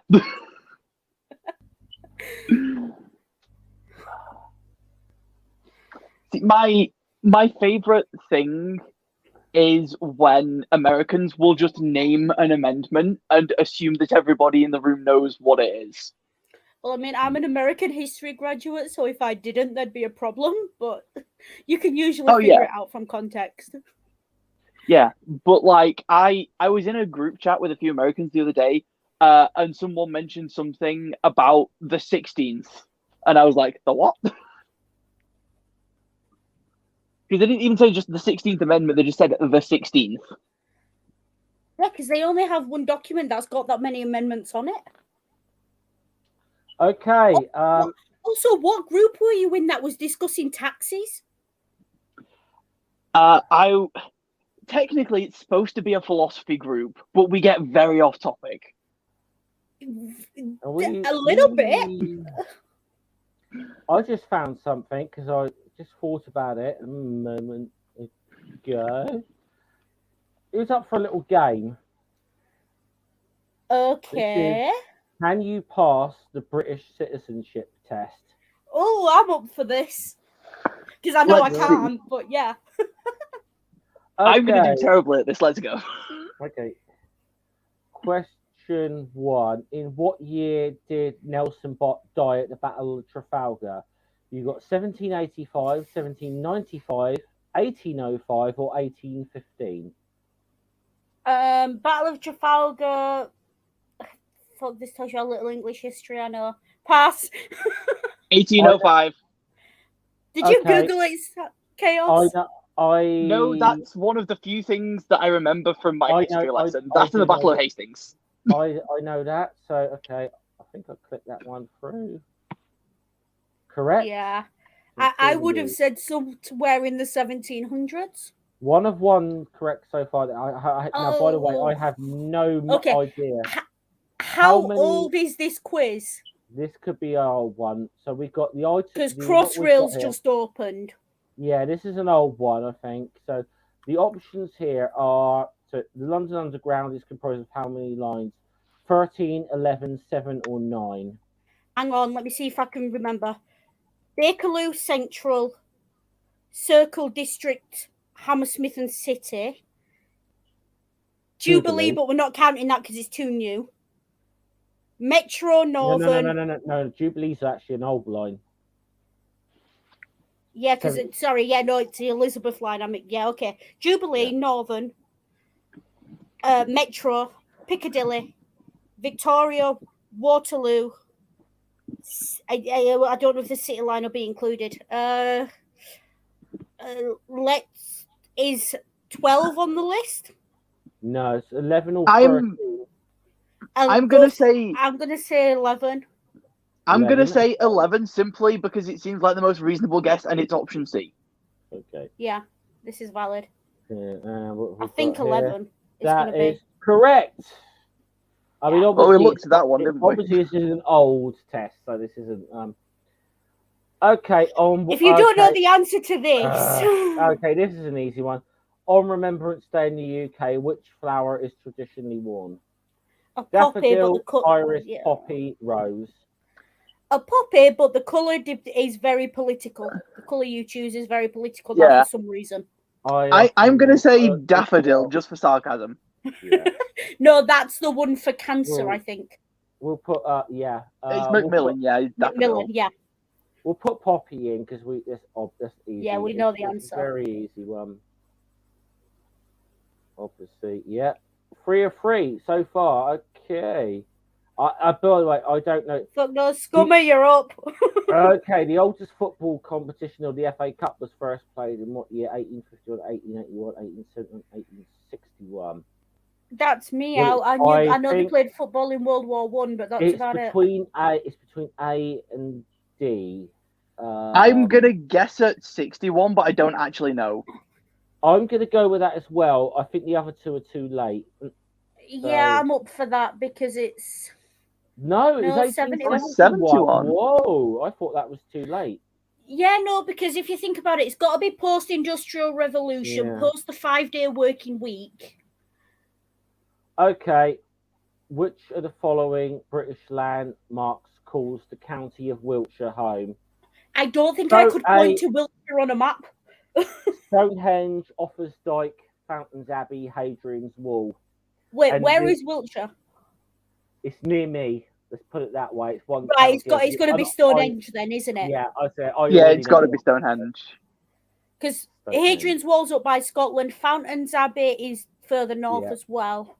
I don't even know what Offa's Dyke is. It was the patron saint of Scotland. Andrew, isn't it? So the opposites are St. Patrick, St. Benedict, St. Andrew, and St. George. Pretty sure it's Andrew.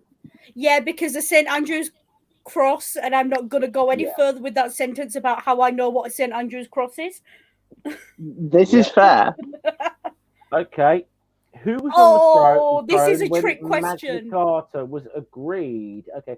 Well, here are This is a trick question. King Edward, King John, King Philip, Richard III. This is a trick because they forced it on King John. But it was while... But it was well after that it was fully ratified. So it might say John, but because I think Edward's a little too late. Remind me what the wording is. Late, yeah. Well, there was no King What's Philip. The question? It's not Philip. There was too no early King for Philip. Edward, John, Philip, Richard. Richard III's way too late. No, because John was king because Lionheart Richard II was out in the crusade. Lionheart was Richard I. Yeah, Richard I. So it's I know the way they're wording it's really weird. They want the answer John, but it's wrong. It is wrong, but let's say that is the answer they want, isn't it? Yeah, they want. Yeah. To be honest, you should be a little bit careful about like saying trick questions on the internet here for citizenship tests because Priti Patel might be watching. Yeah, but she's already got my ticket booked to Rwanda. She just needs to post it to me. So what's the problem? Yeah. Is that what you're getting instead of a telegram? At what age in the UK can you be asked to sit on a jury? It's what I'm getting instead of a state pension chaos. Okay. 25, 30, 18, 21. I don't even know the answer to this. I'm going to assume it's 18 because that's age of majority. And I will say, Granny, there was a clue in the pit. Yeah, Stonehenge is in the. Yeah. So Prince Albert. I know where you're going with this. You're going to say B, 30? It's 18, and I only know this because when I turned 18, people made jokes to me about me having to do jury duty now. Okay, see, that's the background you come from. When I turned 18, the jokes were, "Oh, you can drink now." 7 out of 8 correct. To the nearest million, how many people live in Wales? 1 million too many. 5 million, 2 million, 3 million, 4 million. And I say that as in 1 million too many people are subjecting themselves to the Welsh weather, not 1 million too many Welsh people. Yeah. I just realised how that might have sounded. I'm going to guess at C. I mean, Bradford's got frigging 500,000 or something daft. So you reckon 3 million, Chaos? We'll go with your suggestion, shall we? Hang on. Oh, yeah. It looks like that was correct. Yeah, 3. Let's go. How many ceremonial or geographic counties are there in England? Okay, those are 2 very different things. Okay. Yeah, I know. But we've got here 36, 56, 48 or 30. Well, is it English or in? This is England, yeah. In England. There's definitely more than 30 or 36, I would have thought. I think there's something like 47 or something stupid. Well, the 48's one of the options, so should we go for that? That's my best guess. Yeah, that would also be my best guess. But all I know is Yorkshire's the biggest one. Glamorgan is a county in which UK country? Come on, this is an easy one. Scotland, England, Northern Ireland, or Wales? Scotland. You are not serious, are you? Wales. No, I'm not. I just thought I'd see how you reacted, but yeah. No. That's Wales. Look, what? Oh, okay. Now, oh. Actually, the British. Oh, no, I don't know. The British East India Company received its royal charter in which year? 1600, 1550, 1650, 1700. Wait, the East India Company. Yeah, now I'm inclined to think it's one of the last two. No. Wait, hang on. So I'm assuming that doesn't count the Dutch East India Company. I'm going to go 1600 on that one, you know. I think that's a little early myself, but... No, because I'm thinking about the explosion of of tea in the British markets, which kind of predates the 1650s and was well established by the 1700s. So you're going to... See, okay. I know that the company rule in India started in the mid-1700s. I don't know how long before that the commission fell. I'm thinking this is interesting because I'm thinking it's either C or D. I'm not quite sure, but you're thinking it's 1600. I think 1550 we could rule out. Yeah, I think that's too early. Yeah. Well, Dog actually thinks it's 1550. I know it wasn't originally chartered as the East India Company. It had some long, flouncy name. I know so what we that it was. For? I know that it was founded in the 1600s. Okay. I remember that much from history. So hang on. If it's going to be A or C, then 1600 or 1650, then. Well, when did slavery first kick off? Couldn't tell you. Because slavery was well in effect by the mid 1600s. Shall we take a punt? I'm going to take a punt on 1650. Okay. I'm sticking to my guns on 1600, but sure. Well, let's just take a punt. Continue. That's wrong. It was. Let's have a look. I think Noodle was right, actually. Which monarch reigned the longest in Britain's storied history? Well, there's a picture of her right on there. Elizabeth I, John, Victoria, Elizabeth II. Well, and to power. This depends obviously on when this quiz was put online, because Elizabeth II, the current queen, is the longest reigning monarch we've ever had. But Victoria was before that, so this very much depends on when this was put online. But we know depends how long Victoria reigned for before. Over 60 Liz years. broke the. Okay, so if this quiz is less than 5 years old, it's good. The answer's going to be Liz. Let's go, Liz. We know it's not. Yeah, I'm going to go Liz. And yeah. There we go. So shortest reigning UK monarch. Okay, let's see the options. There was one that was something stupid like 17 days or something daft, wasn't there? Okay. Charles II, no. William III, no. Edgar the Effling or Lady Jane Grey. Lady Jane Grey was 9 days. I've never heard. I don't even know of Edgar the Effling. That sounds like. I mean, that's real Anglo-Saxon stuff, and they're using the title. Wait, hang on. Effling. Lady Jane Grey would be. That's Henry. Wait. That was after Edward VI and between Queen Mary. Yeah. Let's go for Lady Jane.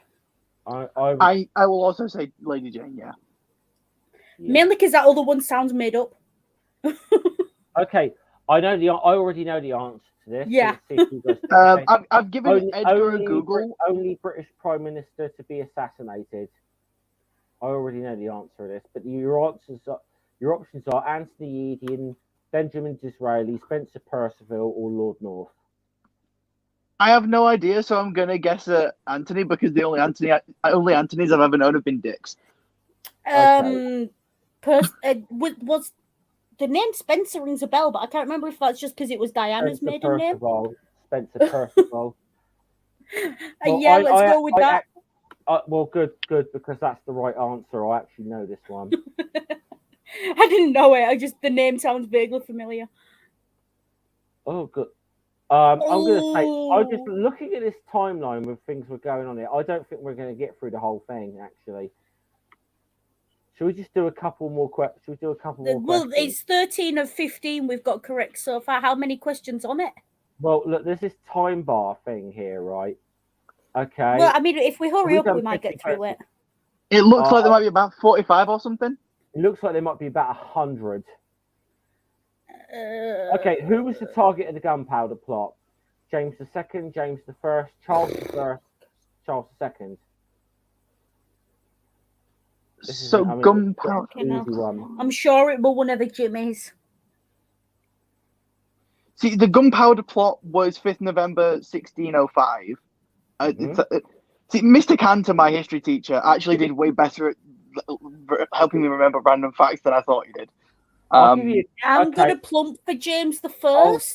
I was going to say, I'll give you the big clue. There's a version of the Bible named after this guy. That only narrows it down to 2 answers. Yeah, I'm going to go James first.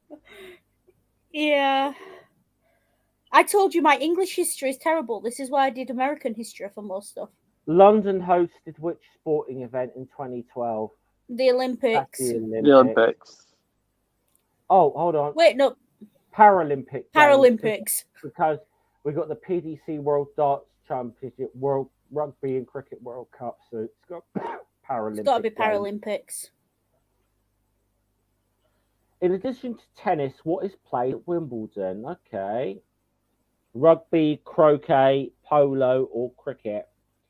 And I was going to have to say croquet, I would say. Yeah, I'm just looking at those. I'm like, which one sounds like the one most rich, poncy white people would play? And the answer is croquet. I'm going to say croquet. Yeah, croquet. They're not going to have horses. Rugby and polo would ruin the green. It would either be... Snooker is played with a total of how many balls? Fuck, I thought this was an English citizenship test. What the fuck? Yeah. 24, 18, 22, 20. I'm inclined with 24, I think, off the top of my head. Hang on, you've got the triangle. Scroll back up a bit. The number is 22. I only know this because I play snooker. Well, there we go. Valid. There you go. Queensberry rules govern which sport? Rugby, polo, boxing, or cricket? I already know the answer, but... Go for it. It's an easy one. Boxing. How many counties make up Northern Ireland? Ooh. Oh, fuck knows. Is it 6 or 8? 6, 7, 5, or 8?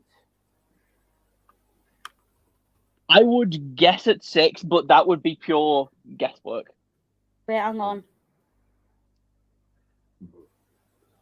Yeah, I'm gonna say 6 because that was the first thing my brain went to. Okay, I'll go with your suggestion then, Noodle. Correct. That was a guess. Sherlock Holmes first appeared in British literature in which decade? 1860s? 60s, 1890s, 1880s. So from in British literature. Yeah, Well, the first thing would have been A Study in Scarlet. I'm trying to think when that was published. It was published as a serial, wasn't it? Is it cheating if I pick up my copy of A Study in Scarlet from across the room? I'm going to say there was only like 4 or 5 novels ever written, and most of them were short stories, like magazine serials. Yeah. Yeah. See, my guess would be the 70s or the 80s. Should I say 70s? My guess was the 50s. Should I say 70s? I'll go. I'm not confident on it, so if you two want to go 70s, I'm happy with that. Oh, I am taking a punt, but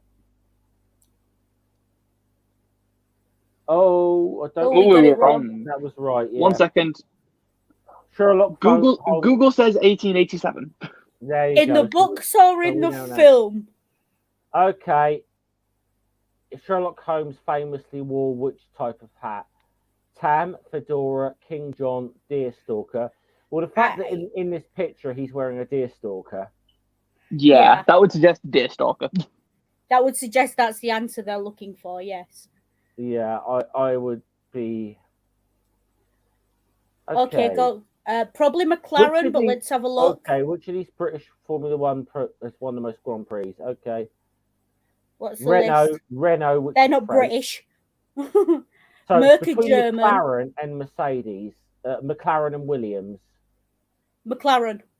No, because Williams had all those decades with Old Man Williams before the daughter took over. Bugger it. They only had about like 5 or 10 years where they were really successful. I think McLaren overall. See, McLaren is the only one whose name I know there, so I would personally have guessed that just because it's the only name I know in terms of F1 cars. Well, we can rule 2 of them out because they're not even British, but I would go with McLaren personally myself. But how much? And that's correct. Yeah, McLaren. Okay. Which British woman presently holds the world record for the marathon? Which I'm going to. That Dame lady, isn't it? Paula Radcliffe, isn't it? Yeah, Paula Radcliffe. Yeah, that's the name that jumps out. It is Paula Radcliffe. Since Nielsen Bookscan began keeping records in 1998, which author has sold the most in British sterling? And you got J.K. Rowling. Queen. Yeah. Turf Queen. Wilson, Terry Pratchett, or Jamie Oliver. Turf Queen. By a mile. Yeah. She's like the only billionaire author ever or something stupid. Okay, hold on. I've just got to check something very quickly. Oh. Hold on. I have to put this. I have to put this up on screen, Noodle. Yeah. By percentage, which country had the fewest leave votes for the Brexit referendum? I'm going to say Scotland, judging by the reaction, but don't quote me. Northern Ireland, Wales, Scotland. Well, it's not England. Northern Ireland or Scotland is what I'm, because Northern Ireland it really affects. I can't see Northern Ireland voting to leave though. No, but because hold on. Border issue. Let's have a little look. What did I miss? Sorry, my brain did a fuzz. By percentage, which country had the fewest leave votes in the referendum? I'm still going to say Scotland because Scotland's got all Scotland. the between European... Scotland and Northern Ireland, because especially now, Northern Ireland, it's really coming back to hit them hard. But we'll go with Scotland if you guys are happy with that. Yeah. It was Scotland. Yeah. In what month did UK file Article 50 effectively, beginning August? the process? So January 2017, December 2016, March 2017, February 2017. Wait, trigger whatever the latest date is, I think. Yeah. And when they filed, I can't remember this off the top of my head. I feel like it was See, I want to say the latest possible date purely and simply because of how long they put off Article 50. Yeah. So that's valid logic, yeah. That'd be March 2017, so we'll go for I remember it being March time. And that's correct. With the filing of Article 50, which will see us leave the EU. Now, this really depends on when this quiz was written. Yeah. Because they got about 4 years, 3 years, 1 year, 2 years. Again, it's a Brexit question. I would just go with the highest value personally. Okay, well, that's 4 years. It looks like it was 2 years, actually, so we got one wrong then. Hey, in which country would you must be like witness the caber toss? Come on, this is easy. The guy's wearing a kilt, so I'm going to go Scotland. Yeah. Yes, it's an event in the Highland Games. You know that when they hold that big log up or whatever, and they got to throw it. Oh, tree tossing. Yeah. What is the most total Olympic medals won by the UK at the Winter Olympic Games? 3, 5, 4, 6. On the logic that this is a British citizenship test and they're going to want to big themselves up, I'm going to say the highest number in that list. Same. 6. That's my logic. It's 4. Oh, is it 4? Okay. Yeah. Oh, we got... Did we not just have this question? Oh, no, hold on. Which British author... No, it's not quite the same. Who we got here? We got Tolkien, Rowling, Dickens, and Roald Dahl. By virtue of being the oldest and the one most translated, I'm going to say Dickens. But then Dahl's done a lot of children's books, shorter stories, but they've not been translated. And they've not really made it out of the UK. Yeah. How many languages has Tolkien been translated into? A lot, I would have thought. A lot. See, I'm surprised that Shakespeare isn't on this list. Yeah, but it would be really difficult to actually calculate how many copies of Shakespeare there's ever been. This is fair. And so why the fuck did they put Paddington Bear on this question? I'm just, Paddington Station. Yeah. Oh, yeah. Which one of them wrote about trains? I'm going to say Rowling just because Paddington Station and Rowling's also written about a famous London station. We'll go with Jake. We'll put Jake. No, it's Dickens. I was right the first time. Dickens. See, I would have probably said Dickens purely and simply because every school child ever has to get a copy. Oh, yeah. Okay. Now, I'm a football buff, and I don't think even I might know this. Of the 8 venues that hosted the 1966 World Cup in England, only 3 remain in use. Which of these makes the list of the 3? White City Stadium, Goodison Park, Ayresome Park. Okay, I do know this. It's Goodison Park. I'm glad someone knows it. I'm glad you do. The only one I still know. Celebrity chef Gordon Ramsay was born in which country? England, Scottish, innit? He's Scottish, yeah. I mean, judging by the way he swears, I'm going to say he's Scottish.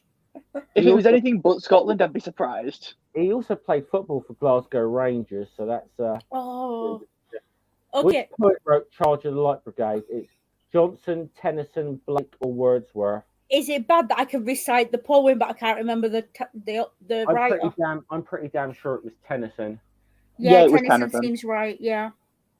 Yeah. Into the valley of the death. Into the valley of death road. Yeah.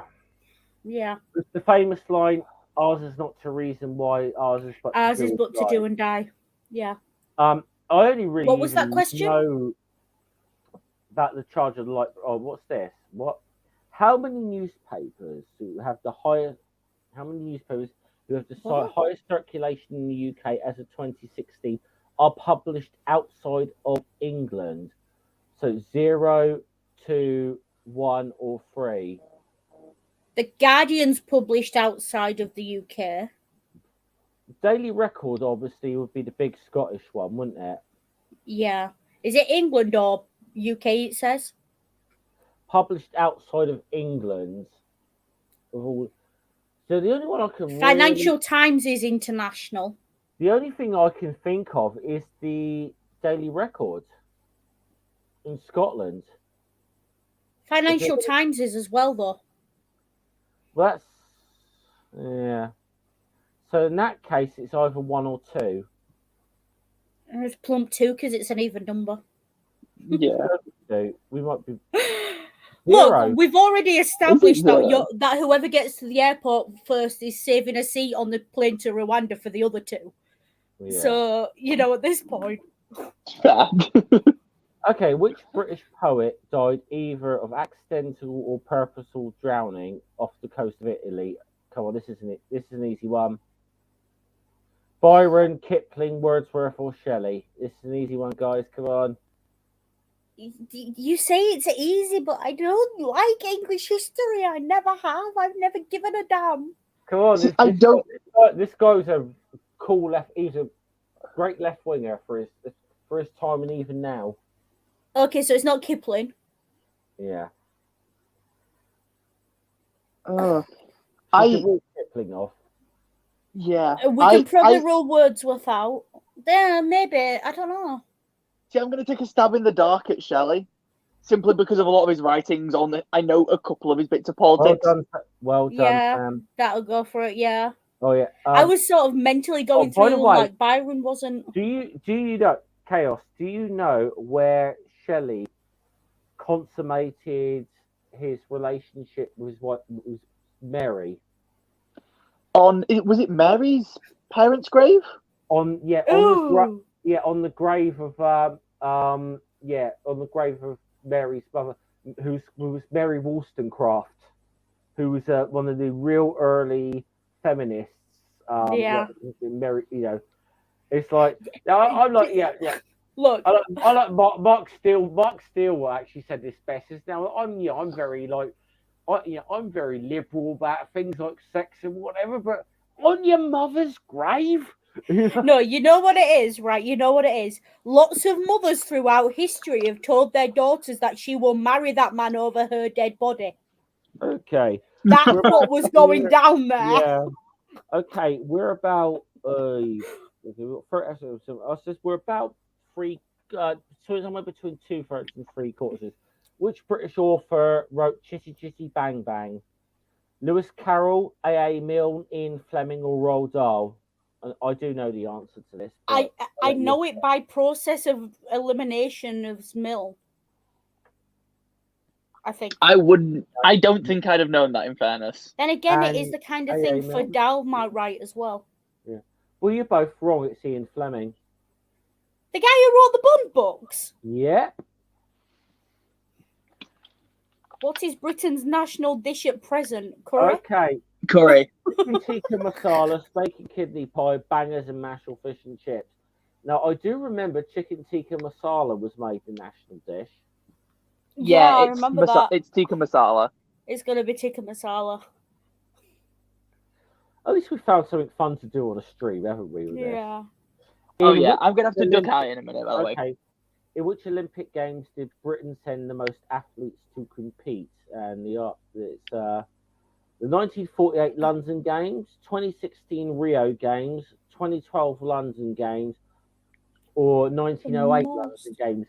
It's got to be one of the last two, realistically, because of all the events that have been added to the Olympics. So I would go 2012 London Games myself, but I mean, we're naturally going to send more athletes when it's home turf, aren't we? Yeah. Shall we say 2012? I think would be. That's what I think. Oh no, it was 1908. Wow, that's a surprise. See, I'm wondering if that means they might have taken a few games out in the early 1900s. Oh, it's another Olympics question. In what event outside of athletics has Britain won the most Olympic gold medals? And your answer is rowing, boxing, or cycling. Rowing. It's either got to be rowing or cycling, isn't it? I'm just thinking about all those Cambridge and Oxford boys who went into rowing. I'll say rowing then, because you're going with that. Well, I'll go with it, but it was cycling. I did wonder because which Archbishop of Canterbury was burned to death in 1556? I know that's a really weird way of wording it. Yeah.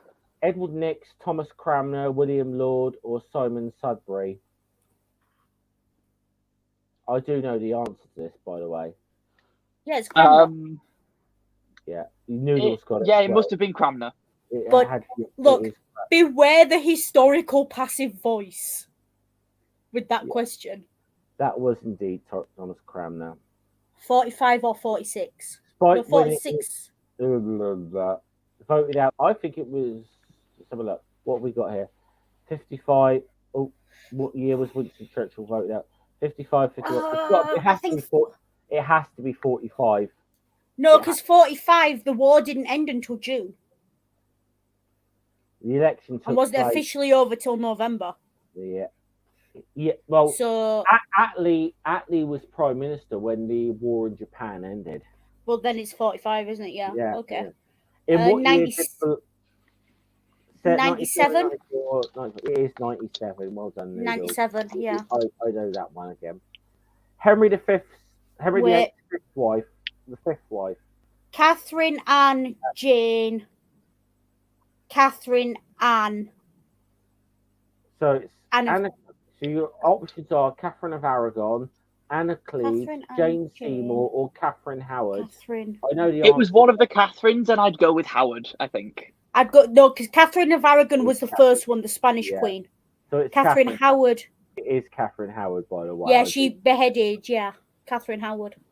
Yeah, I knew it was a Catherine. Okay, the Scottish king is rumoured to have learned patience by watching a spider weave a web. I know the answer. The fuck? Okay, this Scottish king is rumoured to have learned patience while watching a spider weave web. It's either David I, John I, Robert I, or Malcolm I. On the basis that the only Scottish king I've ever heard of is Robert the Bruce, let's go with that. Well done, Noodle. You're correct. I've heard that. I've actually heard this story. So I'm gonna have to duck out, guys. Well, it's great. It's really cool to see you, Chaos. I spoke to you in ages. Oh yeah, we need to have a proper catch up at some point. See you guys. Yeah. Take care, Chaos. Okay, we're almost there, Noodles. So I think we should do this and then wrap it up. Yeah. Who chairs debate in the House of Commons? It is the Speaker, the Prime Minister, Leader of the House, Chairman. Order. The Speaker, isn't it? Hey, Mr. Speaker. What colour is the dragon on the Welsh flag? Red. It is, yeah. It's red dragon on green and white background, isn't it? Mm-hmm. Patron saint of Wales is Saint David. Yep. I know a lot more about Wales than Scotland for some reason. The daffodil is the national flower of Wales, also known as St. Peter's What in Welsh, and Star. Radish, leek. I think I know the radish, onion, leek, or rhubarb. Oh well, the daffodil is they're all blood plants. Do you know what? I'm gonna take a punt on leek here. Because leek's the Welsh national vegetable, isn't it? Yeah. Okay, we made it. I made it. Tell Pretty to keep her tickets. 9 questions is the streak. 450 votes. We are UK citizens. Can I screenshot that and save it for when Pretty comes knocking? Seriously. Yeah. That thing might be out of. Here's the problem. She may be watching us sort of do this stuff and I'm thinking, I need to put more trick questions in there. Yeah. Look, it's an interesting thing, but first of all, there's a lot of weirdly worded questions in that. Second of all, what has any of that got to do with life in the UK? Like, if someone was coming to the UK, what would you ask them to decide on their citizenship? What beer do you drink? Do you like football? Where can you get the best fish and chips? How do you take your tea? I forget the name of the comedy show. I saw this. I doubt I'd be able to find the clip there, but it was like this comedy show with this group of black comics from like from Britain, and there was a new going back about like 10, 15 years ago. There was this news story that the British National Party, had decided to open up their things to have non-white members. I remember that. Yeah. And this is the funny thing is so people, I had people who were like supporting the BNP. See, they're about to let black members in now, so they're not racist. So hold on, they haven't been letting black people in for the last 20 fucking years, and you know, yeah, okay. But they did this whole thing with a routine of 3 black guys turn up at the BNP recruiting office, and this guy's giving them a test, and he's like, okay, football match, England versus the Cameroon, who do you support? And they're like, easy, Millwall. Valid.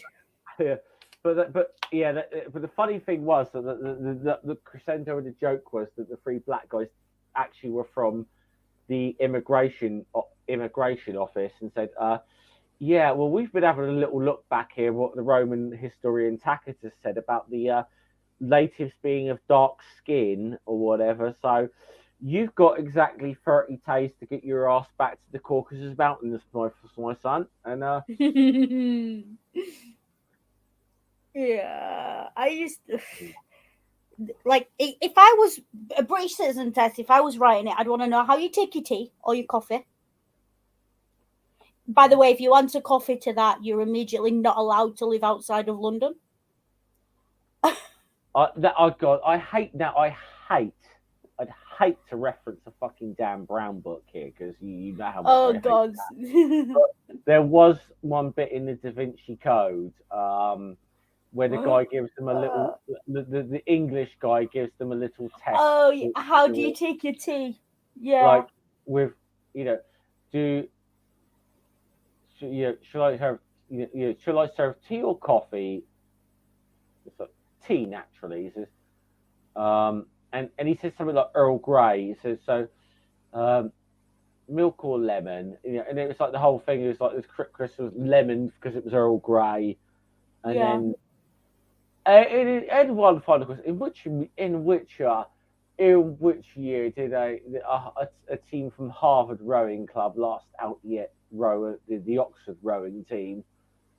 I had never heard such I'm surely such a travesty has never happened. It's never occurred. Yeah. It's about the only decent thing in that whole fucking shit show. Yeah, it's the only good joke in the whole book. Yeah, can actually say also, I'm not. Yeah, listen. Every bit of literature has got its right to exist and whatever, and but if I was to ever advocate for the burning of a book, I'd start with that one. Yeah. Yeah, if we're gonna do that, it's like, but come on, realistically, what would you have? How do you take your tea or coffee? Fish and chips, mushy peas or curry sauce. Both answers get you in, but if you vote for mushy peas, you're not allowed to leave South or Leicester. Yeah. Mushy peas is I mean, look, they do serve mushy peas in the chip shops down here. It's just it's not the same. Yeah. We do tea cake, bun, or roll. Well, hence the reason why Harry Ramsden's, when they tried to go national, didn't catch on in the South. Yeah. And then what else would you ask? Football. Pick a team. Pick my team. You'd want to know. And look, everyone, and I mean everyone in this country, I don't care what class you are, what race you are, what colour you are, what creed you are. Everyone has an opinion.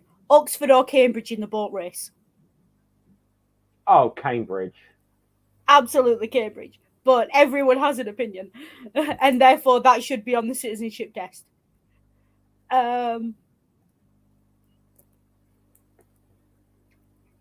I mean, they're both. I mean, they're both problematic universities, but Cambridge has a little bit more of a left-wing tradition. And let's be fair, Hugh Laurie did row for Cambridge, even though he lost that. They lost that year. Hugh Laurie actually did row for Cambridge in the boat race.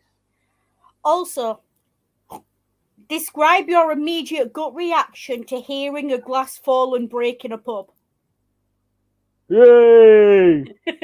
Right, that's the passing answer. What else is distinctly British? Do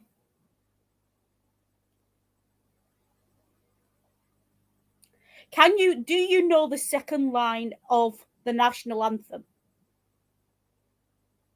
If you reply with yes, you may not enter. The second line or second verse? Second verse. Oh, that is... Now, I'm going to say, most British people don't... Exactly, so if you know the answer, you don't get it. I don't know it. I just came up with the question. I'm going to say, because... Yeah. There is... I'm just looking up the full lyrics, honestly, because there's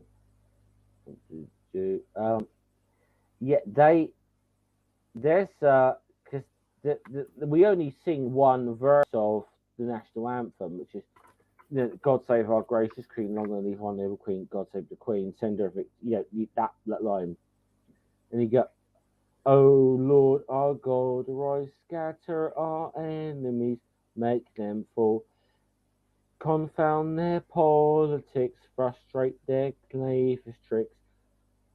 That just sounds like that literally sounds like the like a Tory party declaration of aims. This third verse here, not in this land alone be God's mercies known from shore to shore.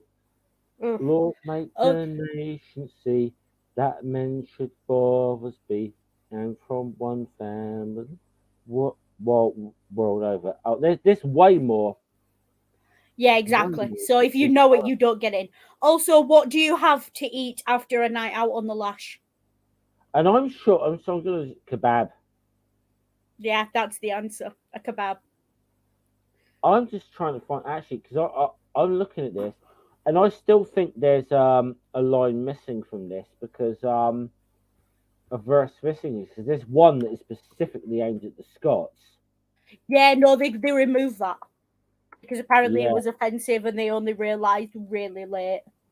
Yeah, well, you do know when it officially became the national anthem was in the last Jacobite rebellion. Yeah. And the story is that when the Bonnie Prince Charlie had invaded England, that there was a big thing when there was this big thing in a theatre or something when the king was there, and everyone got up and sang God Save the King.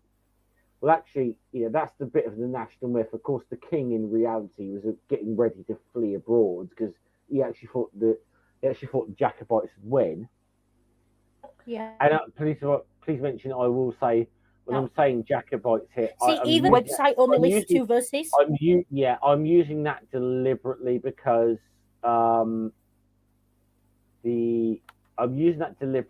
people often characterise this as a war between England and Scotland. It really wasn't. It wasn't. It was a Jacobite, yeah. I mean, when at the Battle of Culloden, which is the last big battle fought on British soil, with you had the Jacobites led by Bonnie Prince Charlie, pretty much made up of the Highland clan, and you had the British Army led by the Duke of Cumberland. Well, I mean, let's just say about 70% of the army of the Duke of Cumberland's army that day was Scottish as well. So if you want to, I will just say this about pretty much any kind of civil war type thing in the UK, including wars between Scotland and England, or Wales and England, or Ireland and England, or between themselves. Yes, they fell on national lines, broadly on national lines, but 9 times out of 10, they fell more on religious or political lines that just so happened to mirror the natural borders. Yeah, or I mean, but you start looking at what's the War of the Three Kingdoms, or what's often probably most known as the English Civil War. Sometimes you look at that shit, and sometimes things really fell on very, very local issues, and because you look at the amount of times certain lords or whatever swapped sides with their regiments between Parliament and the Crown. Yeah, I mean, technically, the whole question was a dud because we don't have an official national anthem. God Save the Queen is the de facto national anthem. Yeah. But I mean, they play Jerusalem at cricket matches. And then they play Land of Hope and Glory at the Commonwealth Games. Yeah, and the Scottish always have Flower of Scotland. Flower of Scotland's a bit more recent. More of a recent thing. It used to be Scotland the Brave, didn't it? Which Flower of Scotland is a brilliant. It's a gorgeous track. Yeah, it's a good. I mean, and the fact that they're actually referencing the big win over the English in the Battle of Bannockburn in that song. Yeah. But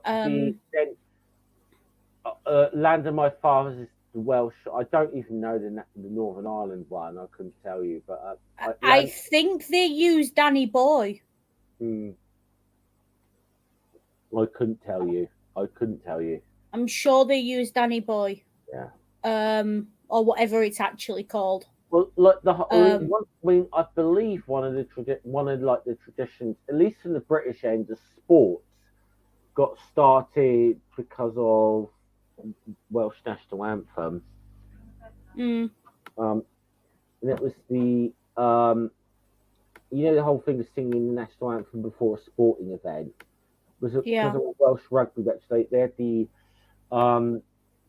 a touring team over from New Zealand, an All Blacks team, in like the turn of the 20th century kind of thing,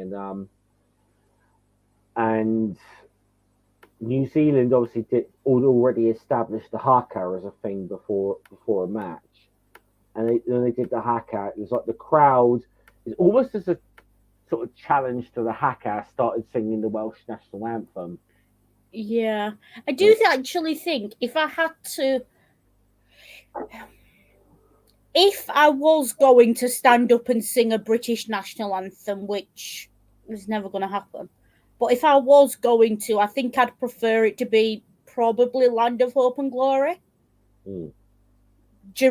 It's a toss-up between Jerusalem or Land of Hope and Glory, I think, for what I'd prefer it to be. No, I just think Jerusalem's a bit too religious for me, whereas Land of Hope and Glory can at least be taken to be secular. I just think we should make it Fat Les Vindaloo. I'm gonna have to wrap up in a couple of minutes and wrap this thing Definitely. up. Yeah, we need to wrap up. Oh God, you're gonna have that song stuck in my head now. We're gonna. Yeah. Gonna have to go find it on Spotify now. Yeah, I mean, I'll just say before we go, because I mentioned earlier before you came in, because I meant to do, I was in the mood earlier yesterday. I was wanting to do something addressing that whole thing with the football, actually, but then when I got home, I just was like crashed out and was not. Yeah. I couldn't get myself up to it, but I think that is such a. I know I was on when that whole shit happened at the end of the Euros last year. I was, I was on Black Sofa's channel just discussing the disgusting racism that came out of that, and it's always been a bit of a thing for me that I've always kind of like supported England through gritted teeth, knowing that I probably shouldn't be,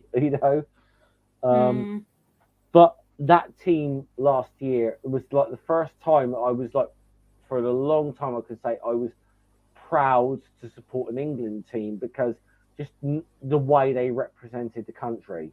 And the way they played, yeah. Not just the way they played football, but the fact that the last year's Euros started during Pride. All of them wore rainbow armbands during Pride. All of them took the knee. Yeah, they so making their point, and they made their point, and they did it respectfully, and you can't argue with that. I think for me, the big thing about Euros last year was everyone was surprised at the racism. And I was just looking around like, what country have you been living in? Because I wasn't surprised. Even I knew it was bad, but even it was a wake up call for me. And I didn't. I mean, the thing that really took me on, and I saw this. There was a Twitter account, and I don't know if this was the actual official Twitter account of Paul Gascoigne. The former England player, but but it was a counter tribute to him, and he caught a screenshot of something,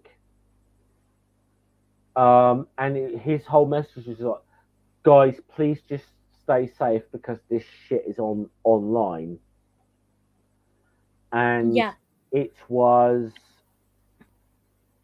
These black players just cost us the title, so tomorrow is Bashing N-word day. Yeah, no, I remember that.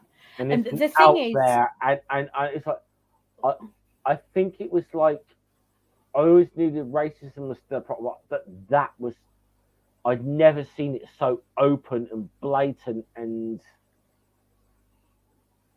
Well, in a way, it almost. I don't think it triggered it. I don't think it caused it. I think it unmasked it. Yeah. And I think one of the England players, I don't know which one said it, but it stuck in my mind what he said. He said, when we win, we're English, but when we lose, we're just black. Yeah. And that resounded through. I know a lot of people who are not white, obviously not being white myself. That echoed through our experiences in England and living in the UK. I'm English when you want to claim something I did was brilliant, or you want to claim that you helped me in some way. But the minute I fuck up, I'm just another pick your slow. Yeah, I mean, it's like I said, because we mentioned this on Twitter yesterday about Southgate. Hats off to him for standing up for his players. What it told me about him is he genuinely cares about the players that play under him. Yeah, and I think it's such a sad thing that he has been forced into a position where he now has to consider the color of somebody's skin as to who does what within his team. Yeah, just because he does not want to risk putting certain players through that abuse again. And as I said to you, look, Gareth South, Euro 96, I remember Euro 96, okay? Very well. But... Yeah, I remember it very well because this was like the year we were going to win it. Yeah, this was the big year. We were going to win it. We got to the semi-final. We had a 1-1 draw with Germany. It got to a penalty shootout. It was 5-5 on penalties. Who took up? Southgate missed the last one. Gareth Southgate, it was who missed. And he got a load of shit. And but it was really weird. He got all sorts of like letters and stuff. Not just abuse, but even from people who were supportive of him. And I will always remember this, and this is about a year or so after Euro 96. I will always remember this. Gareth Southgate said he got a load of abuse, but he also got a load of letters saying from people like who had got so invested in the football, I know how you feel because like at that time says like, you know, my mum died of cancer at this time. I know how you feel like, and Southgate's like, I just missed a penalty. And he said, I remember this. He said, there was a famous football manager called Bill Shankly who said that football's more serious than life and death. If you read some of the letters I've had, you realise it's not. Mm. And it's and I think that is definitely stuck with Gareth Southgate. And I think that I mean, like I said, hats off to that guy. He came out swinging for his players on the day it happened, and he's backed them 110% ever since. And he's done his best. But the England pundit Gary Neville said, "Look, I'd sooner have Gareth Southgate." He said, "Honestly, he said, I don't know if I really would want Gareth Southgate as the England manager. I'd sooner have him in number 10 than the guy we got right now." Yeah, from what I know of him, I don't follow football, but from what I know of him, he can't do a worse job, and he seems a straight up bloke, you know. And it's one of those things where those players will have gone through. I mean, I've had my fair share of racist abuse in the UK. I live with it day in, day out. It's normal for me. They got that, and they got it turned all the way up to 11 and then some. And if you think about what Southgate's now facing, he doesn't just have to worry about his players and their mental health and the response to them. He has to worry about the safety of every non-white person in the UK if they miss a penalty. Yeah. What a horrible burden to put on a guy who's just supposed to manage a football team. Yeah, and what a burden to put on those young lads who are just trying to play a game, play the sport that they love and earn a decent living, to put that on them. I'm actually very glad that Gareth Southgate came out and said what he said, because hopefully this could be a message to get out there and say, listen, I shouldn't even, and Gareth Southgate is saying this in the way, I should not even have to consider the colour of the skin, someone's skin, when picking my team. It's ridiculous. Or who takes a penalty or whatever. He knows this is something he should not even have to think about.